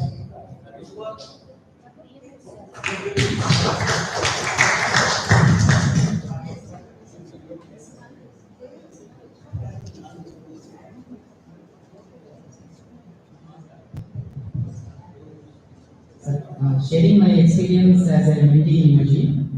So, starting from third semester of so case share your experience as mentee in undergraduate program. So, right from the third semester onwards, I started to go for clinical skills to learn to the hospital for cases skills and all, where all of my seniors mentored me how to take clinical history, and they motivated me to come to Delhi for the cases registrations to learn. Yes, sir. So they helped me a lot in shaping me as a doctor. Practically, yes. Like especially one professor in general medicine used to search for us to to take a class. That was my memorable experience. Sir name is Sadason, sir.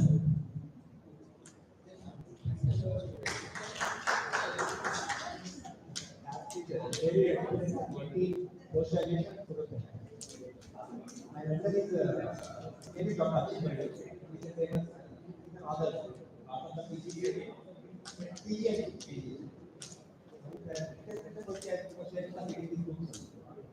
So he guided us right from first year, not just me, and then back up to the PG. All through the course, he was there with us, and we used to be better in general. So never take these classes very well. Last year, go and read the but they made us on to the course in Malappuram. Because the country is a government medical college, assistant was there. So he gave used to get transferred regular. So one of our assistants just picked up a match here. He is the guided us on. He made us all.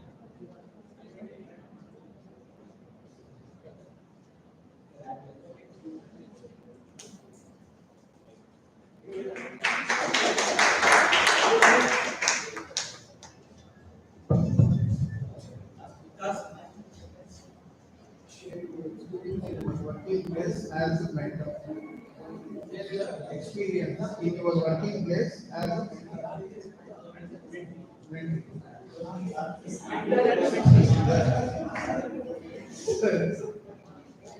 So, as a mentor, I have created as a mentor, I have created a WhatsApp group, and often we used to meet mentees once in a 15 days minimum at least. Then mentees most of the time they say that we are not able to reproduce the exams in spite of learning. So we used to suggest what are the possible causes, how in what way they are lagging, and how they can come up. So by doing repeated revisions and whenever it is required, we are repeating the topics, whatever, once they come as a group, we used to discuss again and where the points has to be stressed. So those things. So in department, our senior expert is the mentors. We are acting as a mentees. We are mentees.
ఏముంది కాదు voice అర్థమైందా ఎట్లా ఎంత తిరుగుతున్నావు personal గా details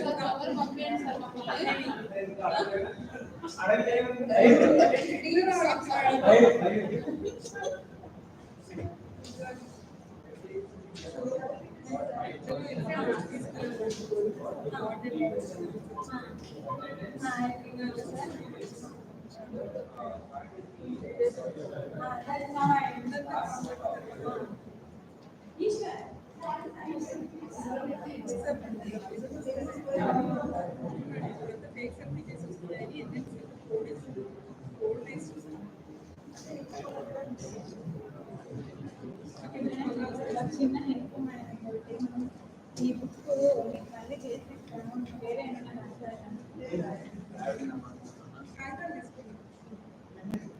Maybe you can sign yours also. Yours last let of the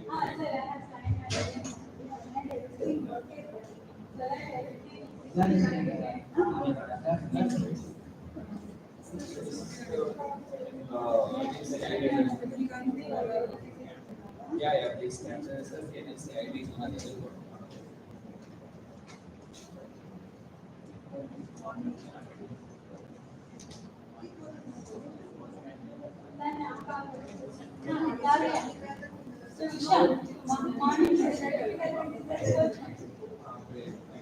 Sorry, I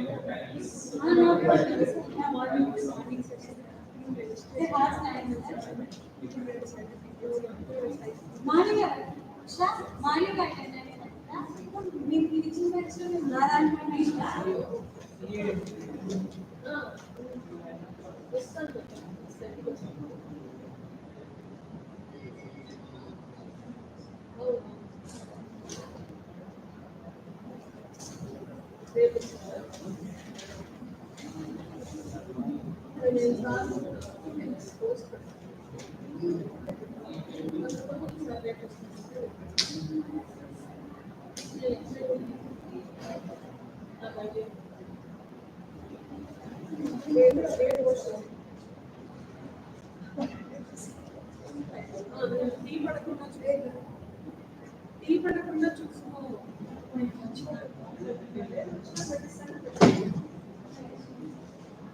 ఏమయ్యా మనోజ్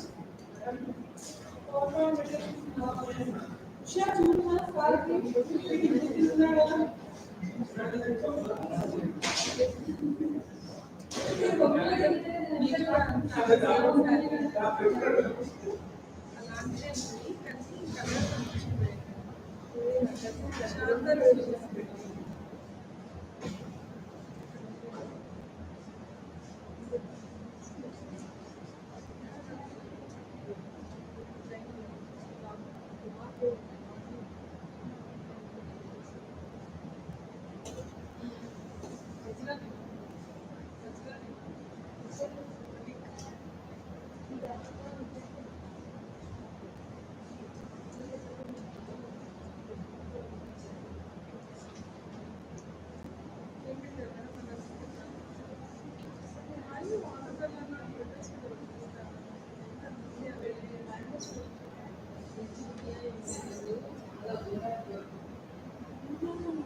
చెప్పాను next టైంకి మార్చేస్తాను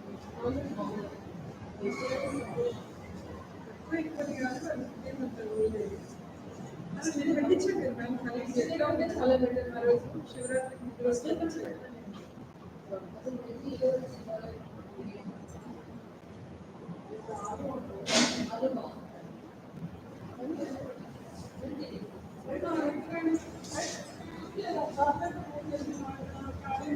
చేసుకుంటారు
స్టూడెంట్స్ చెప్పడం మాత్రమే కాదు సార్ అంటే చెప్తారు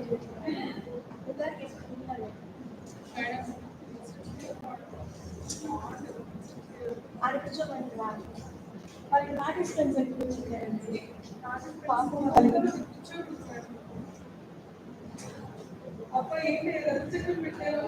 విన్నారా అందుకే సినిమా చూసారా మళ్ళీ కాదు సినిమా వింటారు నచ్చట్లేదు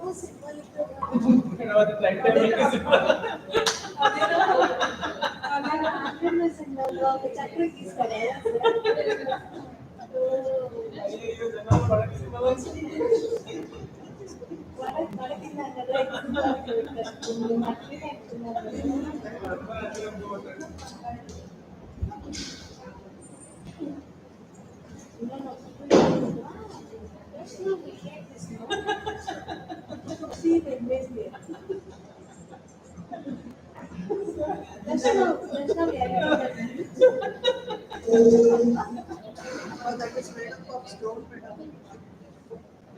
తెలుసండి Hampi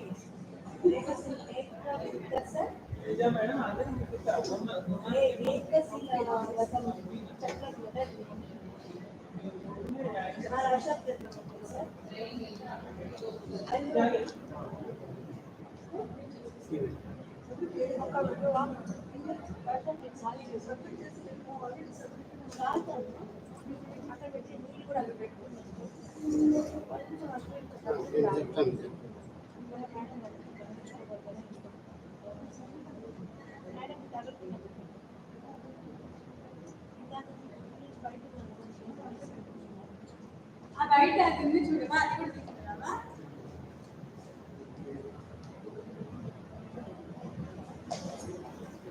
sir half an hour sir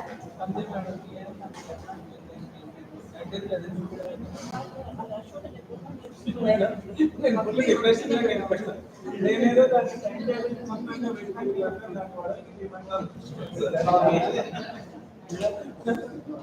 అది కాదు ప్యాడ్ ప్యాడ్ ప్యాడ్ బాబు ఈ బ్యాగ్ కూడా తీసుకోండి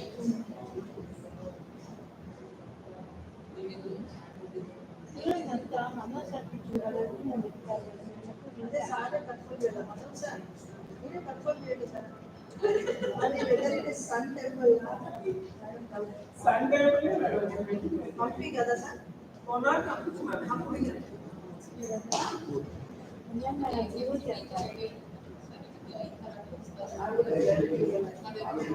మీరు జమ్మూ మేడం పెట్టారు కదా వాట్సాప్లో పెట్టున్నారు అదే ఇప్పుడు మాట్లాడినాను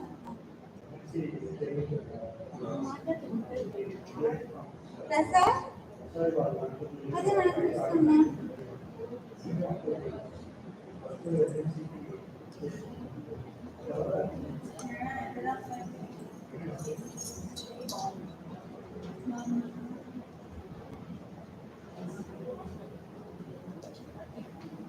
madam good evening madam 15 minutes తర్వాత ఓకే మేడం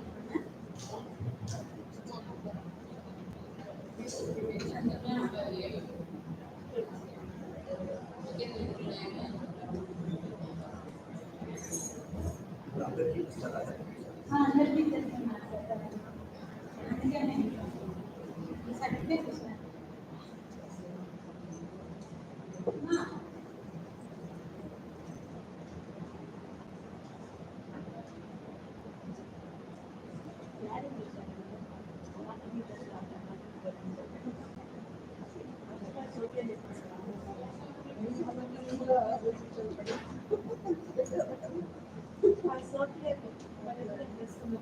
ఏది మేడం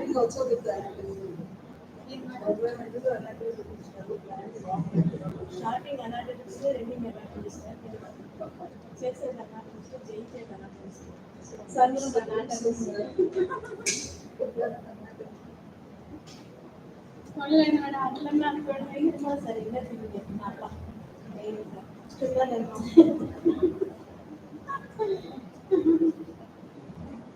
ఏం దరిద్రం సార్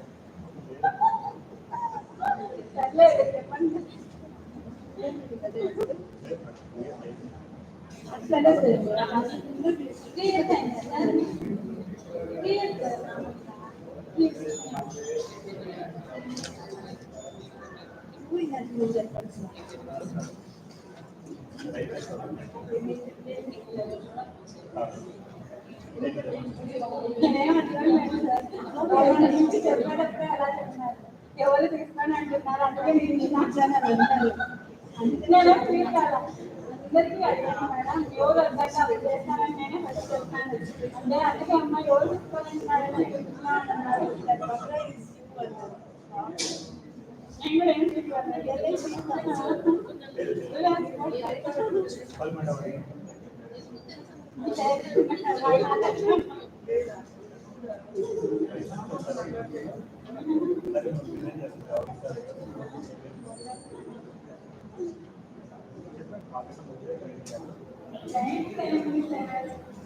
ఏమంటారు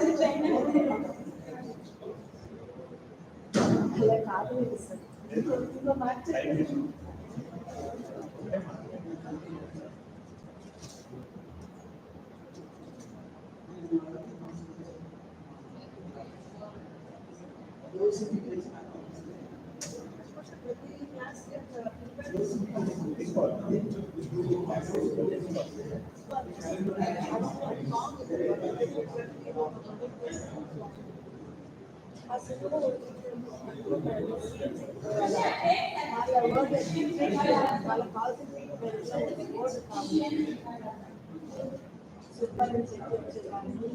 Not every certificate will be given.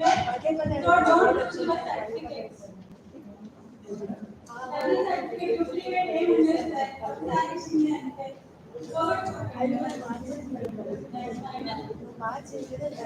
GMC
Are you seeing that nice butter here in this tea? No. And because of this, the snack has been arranged. Where is Manoj?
Madam, tomorrow we will enjoy the program.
Respected faculty members of Government Medical College, Kadapa,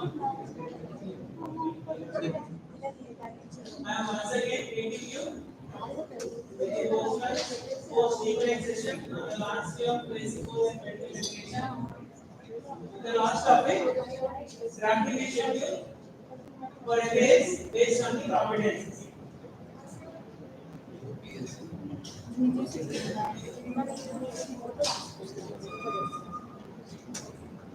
Benchmarks are targets that have to be fulfilled. They cannot be fulfilled in any indefinite period of time. So that is why we need timetables. So the session objectives will be only one objective, that is understanding the steps in drafting timetable for an academic year. What is a teaching schedule? A list of times and particular activities and events will happen. A schedule of events that organizes teaching activities throughout the day, a week, a term, or a year. Teaching schedule shows exactly what has to be done at a particular time. It consists of list of complete set of offered courses as well as time and place of each course. So why do we need a teaching schedule? It shows exactly what is to be done at a particular time, directs attention of learner for one thing at a time. Learner's energy is automatically directed in a particular direction, which prevents wastage of time and energy. It informs the teachers when and where they teach each course. Enable learner to enroll in a subset of courses without schedule conflicts. So what do we mean by drafting? It means preparing a preliminary sketch or outline to plan for action. Drafting stepwise manner is an essential component for the preparation of space-based CDME timetable. So what are the steps in drafting a timetable in CDME? Differences between a traditional timetable and a timetable in the CDME.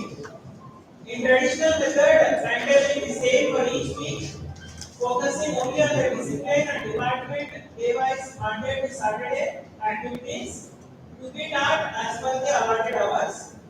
Traditional teaching is a teacher-centered approach. Topics to be taught chapter-wise, which is decided by the faculty of that discipline. CBME timetable requires meticulous planning. Departments engaged in teaching and training in a particular phase, they need to focus on teaching hours allotted as per the graduate medical education regulations and the type of teaching. They have to focus on what type of teaching learning method has to be used: lecture, large group teaching, small group teaching, tutorial, demonstration, practical, clinical. Focus should be given on the competencies, sub-competencies student has to acquire from that particular discipline or that subject. CBME timetable is a detailed plan of activity day-wise every week for the academic year. Emphasis has to be given on alignment and integration by drafting a timetable. What do you mean by alignment?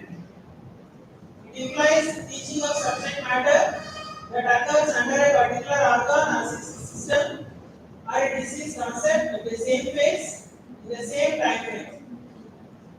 So this is what we mean by alignment. Then what we mean by integration?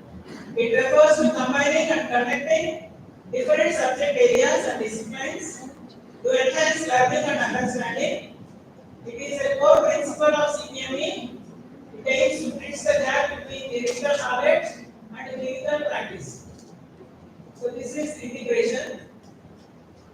Coming to the different types of integration, it can occur in various forms like horizontal, vertical integration. It is crucial for developing holistic, interdisciplinary approach in medical education. So at least not less than 20% of the total curriculum can be integrated. So this is what is the integration. Horizontal integration within the same phase. Vertical integration moves from the phases, phase 1, phase 2, phase 3 and phase 4. So horizontal integration involves linking different disciplines within the same phase of the curriculum to create a more meaningful and interconnected learning experience. Vertical integration links basic and clinical sciences. It is spread across the different phases of the curriculum, breaking down the traditional division between them. So what do you mean by ATO? We will be using these terms later. So ATO means aligned and integrated topics. So it includes these terms like sharing. It involves recognizing and acknowledging overlaps and redundancies between different subject areas. Correlation means this involves establishing connections between different subjects to help students understand how they relate to each other. Nesting involves grouping together of aligned integrated topics and aligning them with specific learning objectives and competencies for that phase. Temporal coordination means aligning the timing of teaching different subjects related to specific topic, ensuring that students receive a comprehensive overview. So in detail, we can study these terms later if we move on to advanced course in medical education. So for now, we need to know at least the names and their definitions. So this is the topic of sharing, correlation, nesting, and temporal coordination. So example for sharing. So a physical MBA student will learn about tuberculosis simultaneously microbiology, pathology, and pharmacology. Temporal coordination. The subjects teach tubercular disorders simultaneously. Correlation. The linking case can be used before starting the discussion on tuberculosis. Nesting means a different phase subject, that is community medicine, can also be incorporated by teaching about tuberculosis. So what is this? Stop my name is Jackie. If you don't mind. Yes, sir. We can go into the next phase of your lecture. Sorry, I don't want to wait.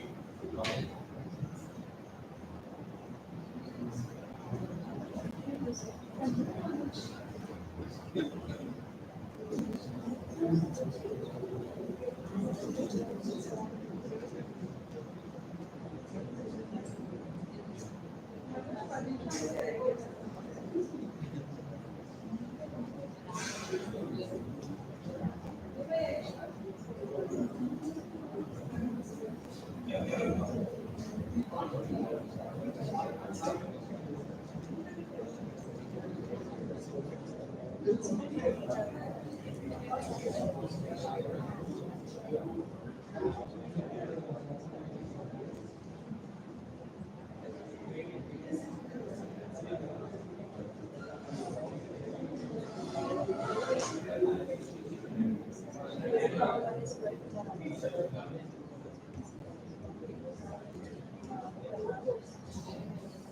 there was a disturbance. You got time to understand what is this? What is this? Any clue? You are focusing on this topic from first slide. You have known what is this? Any clue? So in the second slide, I have shown one scientist. Say no, that is the name of the scientist. Any clue? He was a scientist who told the importance of timetable. So what are the steps in the graduate medical education? So in the first professional year, this is only example. Foundation course spread over 1 week and remaining over 6 months. So what are the subjects included in first professional year? The duration is 13 months. End of the 13 months, there will be university examination.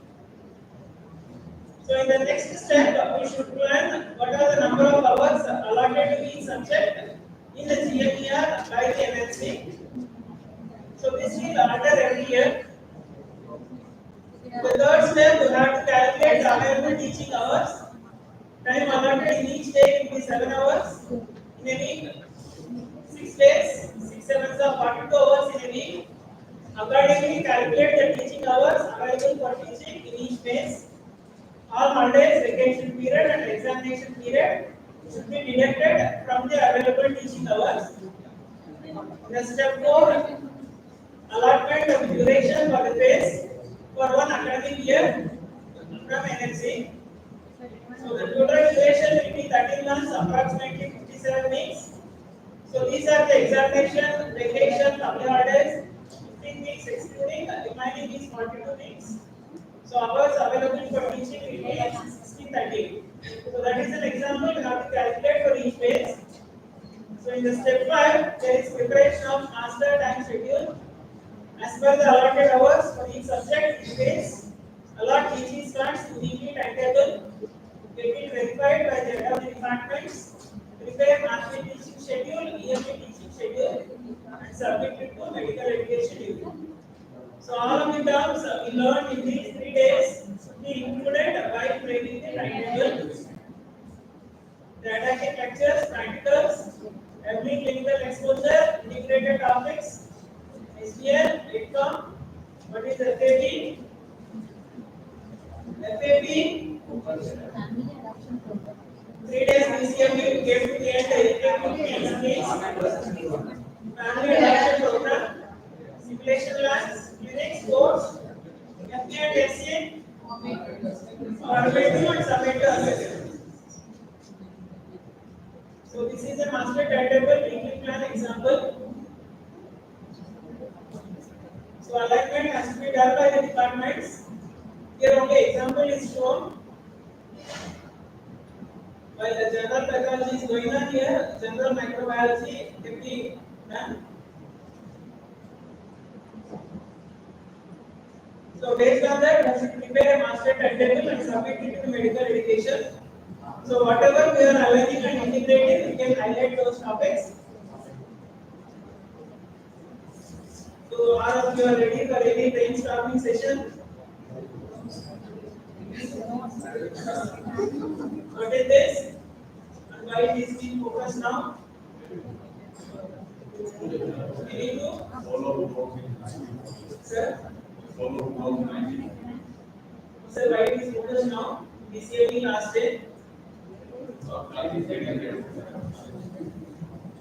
Okay, nothing but it is our time to focus, focus. Thank you all for your attention.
All the BCME participants, please be seated.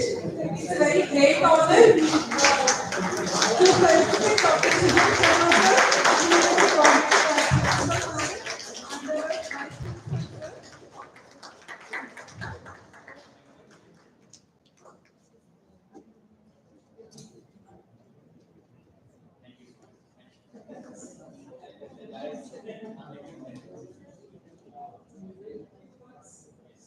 Thank you so much for having me here in your esteemed college. It has been a fantastic experience. I hope this good weather continues after I am gone. Because your faculty still kindly said that sir, you brought good weather from weather. If any of you have ever been to weather, you would understand. It is much worse than Kadapa. But thank you. I had a very good time. You have a very, very strong department of mental education and a very good CC committee. And I wish them all the best. Please reach out to them and they will give you practical advice. If you want to do more in medical education, you want to consider doing an IT course after this, please go to them. It is available not only in CMC but a few centers now. So please, there are a lot of things that you can do. I would actually request ma'am to give out a few certificates to our faculty. That's okay. Madam and sir.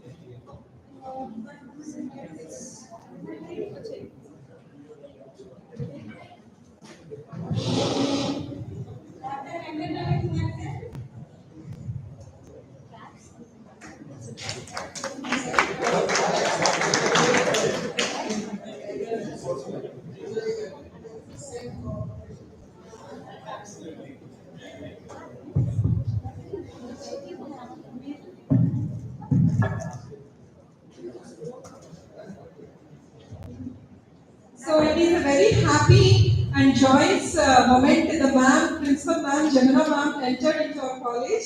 So ma'am newly organized this BCME program under the able guidance of Principal Ma'am. Really so much thankful to you, madam. We could successfully complete this BCME session under your able guidance.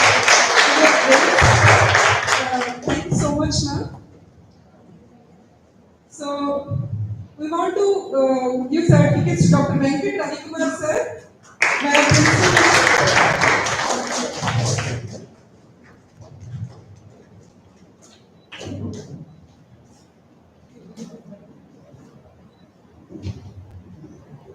Dr. G. Manoj Kumar Reddy sir.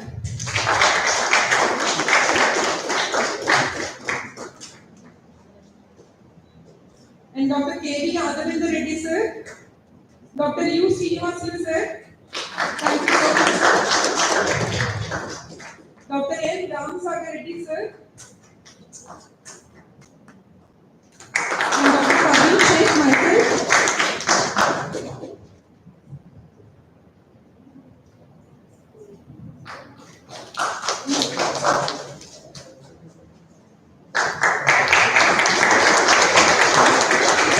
Kabir Sheikh.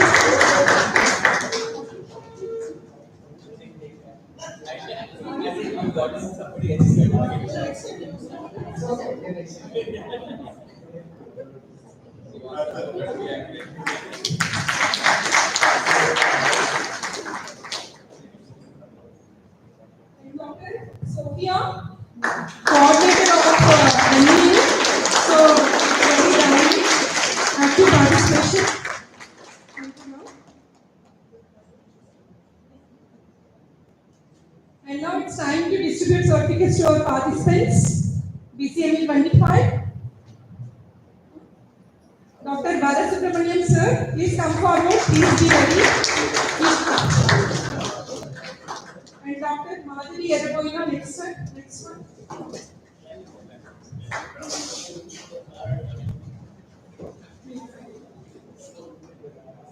Dr. Madhavi Eraboina.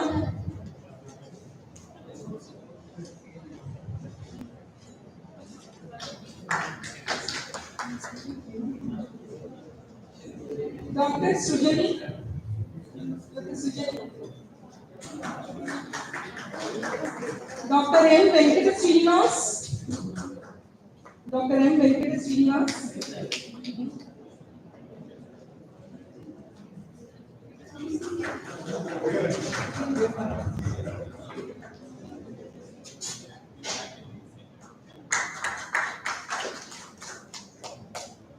Dr. Chetru Kavya.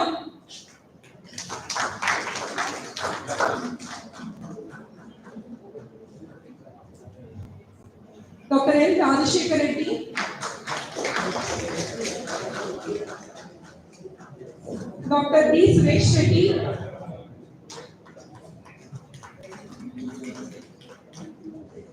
Dr. P. Nagachoti ma'am.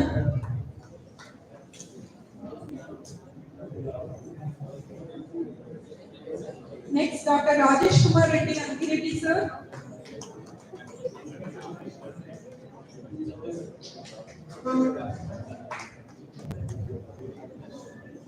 Dr. R. Manoj Kumar Reddy sir.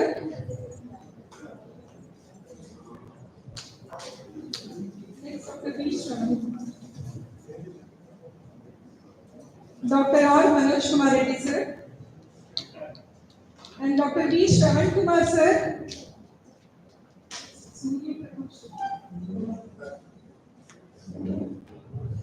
Dr. S. Surya Prakash Reddy sir.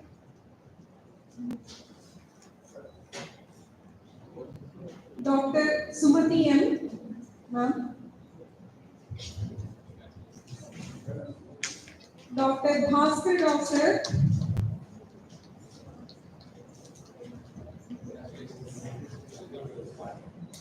Dr. Jagannatham Ramane sir.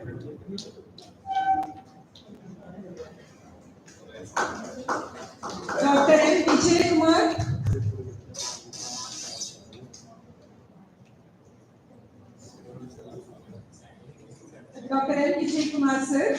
Big round of applause, no encouragement. Dr. Krishna Karthik Reddy sir.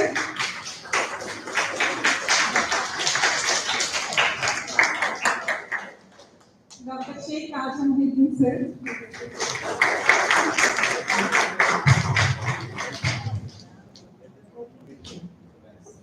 Dr. Satish Reddy Nagarati sir.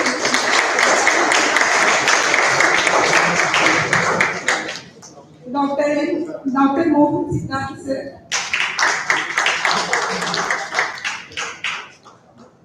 Dr. Shalini ma'am. Dr. Madhavi Bai.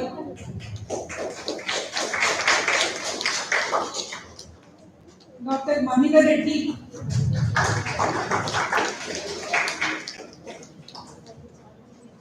Dr. M. Madhusudan Reddy.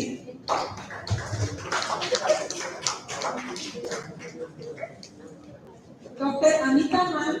Dr. Anita ma'am.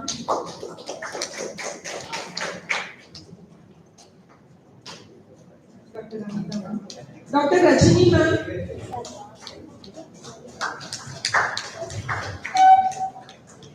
Dr. Shyam Kumar sir. Shyam Kumar sir. No class. One class, stop. One class, stop. Pass.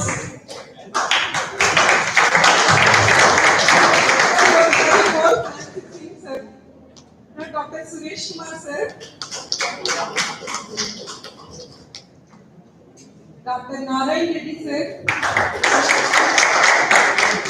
Dr. Srideep sir.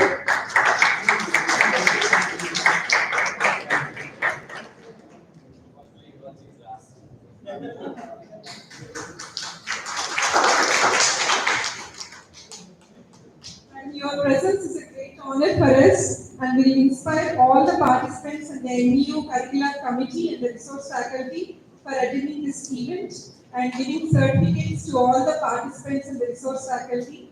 So we are so much thankful to you, Madam and Sir, and coordinator Sir, and Sophia also for actually participating, and all the team, and Kritin and Usha also for all the supporting staff, and the pillar and the guidance, Ravi Sir and Ishwar. Thank you so much. So please all of you stay back here. Thank you so much, ma'am. So I have told Sophia madam to take back the certificate. You don't give the retropay because without retropay I cannot certify this entire course. It's extremely important. Your certificates will be invalidated if one of you does not fill the retropay evaluation. Because that is our entire assessment of whether or not these programs across India are successful. So please cooperate with madam. And one last time, finish this retropay. Thank you all very much.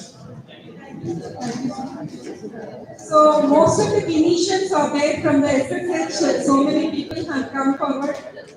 Whoever would willing to contribute for the building of the construction of the NU, not like infrastructure like that, means to organize much more events. We can come forward for any donations also. We are pleased to take. We can contribute on the AC like that. Okay. Thank you so much. Why no answer? Nothing? No contribution? You can give any time.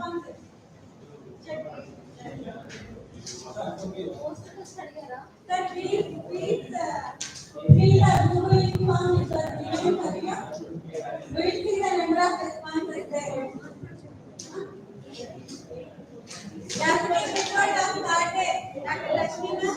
Today's gratitude session by Dr. Rajini ma'am. We invite you ma'am to come forward to give today's gratitude session of the third day.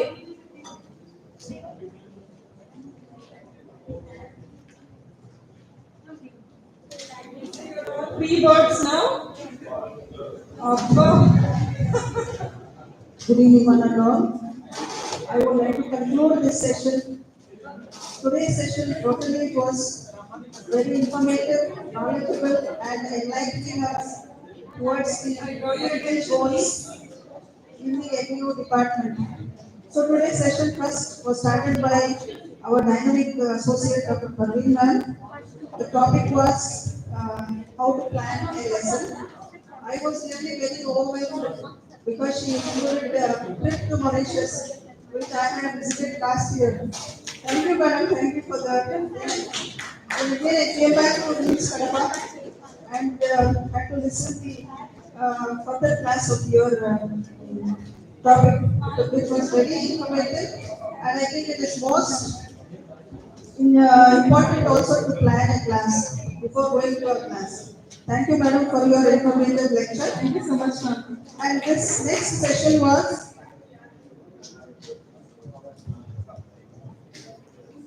the second session was by Dr. Rabbani, Associate Professor, Department of Gynecology, which was also very enlightening. She told us much about the OSPI and OSPI. This is a program which has been introduced, and I was new to this program. But after today's session, I think I am enlightened by this different methods and ways of this program. Thank you, madam, for this wonderful and enlightening class. The next session, it was continued by Dr. Srinivas, Associate Professor, Department of Biochemistry, where we had activities at in the next hall also. I think OSCE and OSCE were conducted. So thank you, sir and madam, for this enlightenment.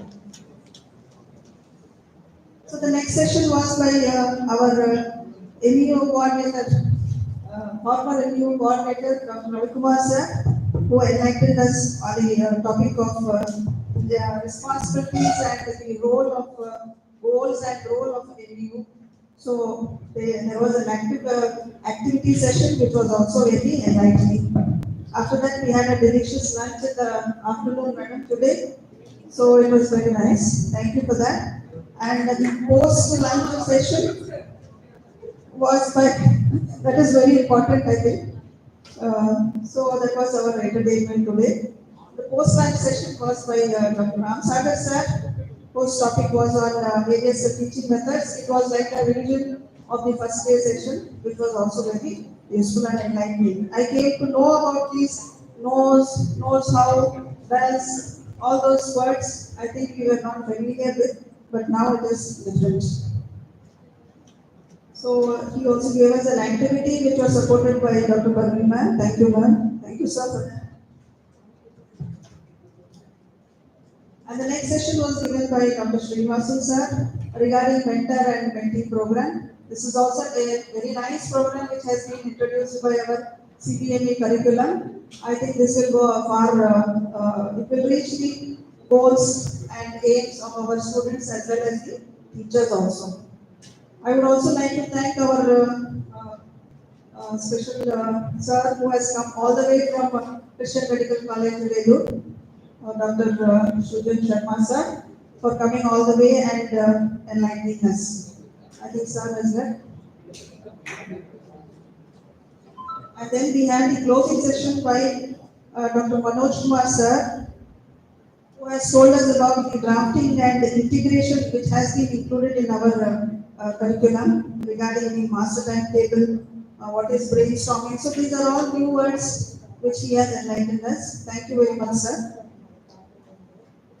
So overall, I would like to thank our NU team from Kadapa for conducting this 3 days training program that is BCME 25. Actually, I am 1 year ahead of my promotion. So I was planning to go to Vellore if it was not being conducted here. So thank you, madam, for this opportunity, which has made me more, what I can say, better way of completing my training without any strain. Thank you, madam. Thank you once again, and thank you all for listening. Thank you everyone. I give some small speech, very short and sweet.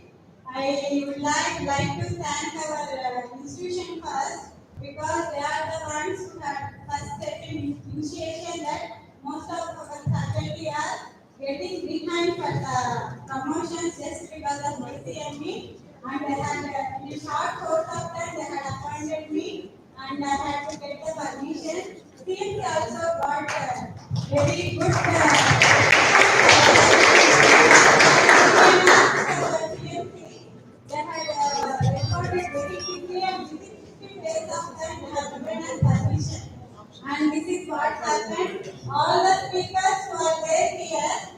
would like a heartful thanks for them because just a handful of time, just about 10 days I think so.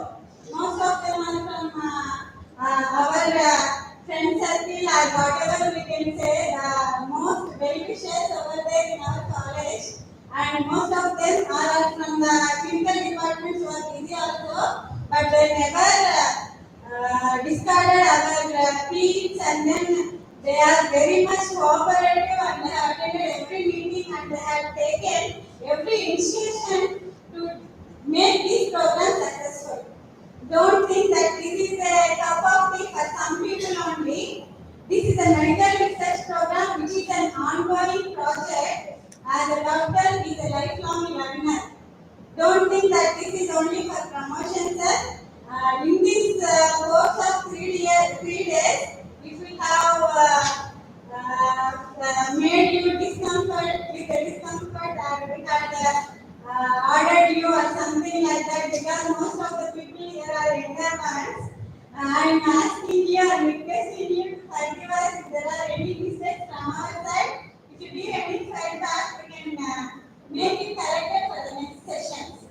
And I also I can say I can congratulate you, and also I can I'm not getting the word how to what I can say. No word for me because you are having a busiest schedule, but you are sitting from 9 to 4 and at least 5. That's the greatest thing. I thought some people will be going and saying that we have work and we come back like that. But most of the people, you have been there and have been there for every session. And thank for it. And remember, medical education is not a cup of tea for only some people. So, you as a medical educator, because a medical college is a tertiary care center where the primary motto is to educate our students to become a good doctor. So, that is the thing, and we are, the NMC is trying to make these FDPs to make you competent to become one of the inspiration and role models for your students. So, with your knowledge, be like a fountain in your institute, wherever you go and where you stay back here in Kadapa also, so that even 1 or 2 students who have the thirst to take the knowledge from the teacher will take the knowledge from you and become a better doctor. Thank you everyone. With this I conclude my talk. Thank you, Commissioner. We have a small participant, we thank you. Okay, sir. Thank you very much,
certificate మనం చాలా జాగ్రత్తగా పెట్టాలి. First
Madam, thank you very much. Thank you, Madam, madam.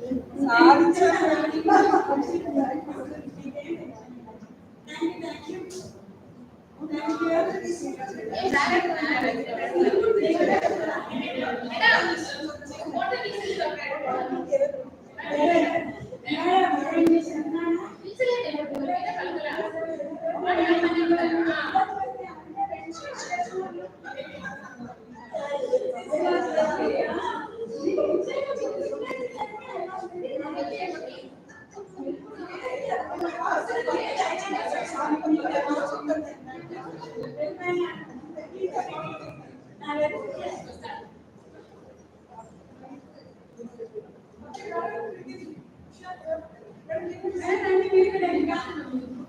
you.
Okay, madam.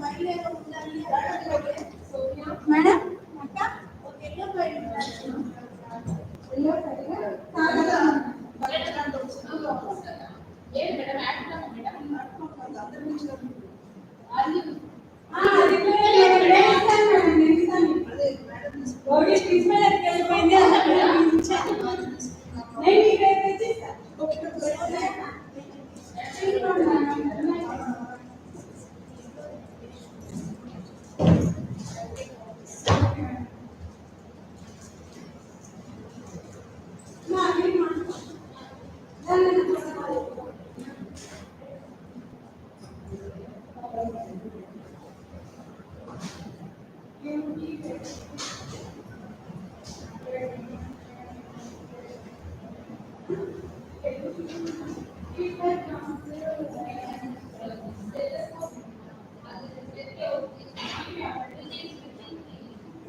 ఒకసారి ఎంపీగా తీయద్దు అన్నారు madam ఒకసారి చూద్దాం మళ్ళీ అయిపోయినాయి ఈ రూమ్ కానీ ఏ రూమ్ కానీ మా కళ్ళు అన్నారు మేడం ఇంకెవరికో ఎక్కువ కానీ బండి ఎక్కువ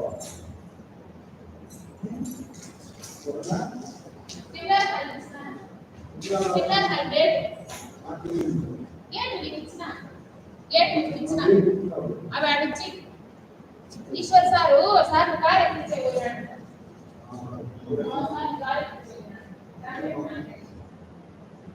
ఇవన్నీ పుస్తకం లెక్క పెట్టుకొని తీసుకోవాలి మనం ఏ మిస్ అయినా మన దగ్గర మళ్ళీ నెక్స్ట్ ఇయర్ కావాలి ఇవన్నీ మైక్ రేపు సెషన్ నడుస్తానేమో ఈ ఎవరి వర్షంలో పెట్టుకోవాలి ఎవరి వర్షంలో పెట్టుకోవాలి నెక్స్ట్ ఇయర్ అవసరం మనకి నెక్స్ట్ ఇయర్ మళ్ళీ కాదా జాగ్రత్త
అన్ని అవసరం మళ్ళీ సంవత్సరాలు అది అవసరం లేదు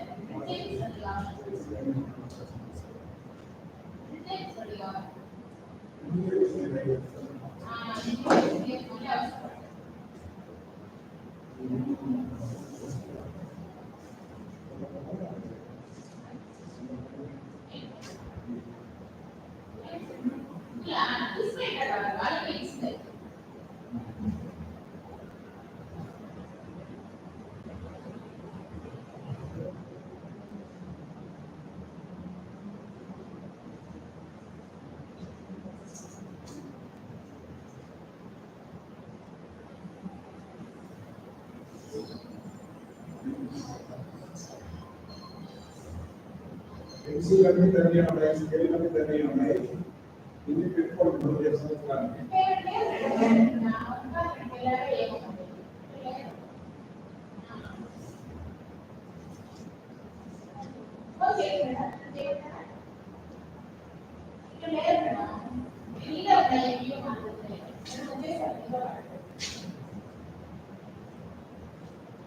అవన్నీ నెక్స్ట్ ఇయర్ మళ్ళీ కావాలా అవి పెన్సిల్ స్కేల్ అవి ఎరేజర్ అన్ని కావాలా పెట్టుకోండి అన్ని అవసరం మళ్ళీ next year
Yours, mine is there. So thank you.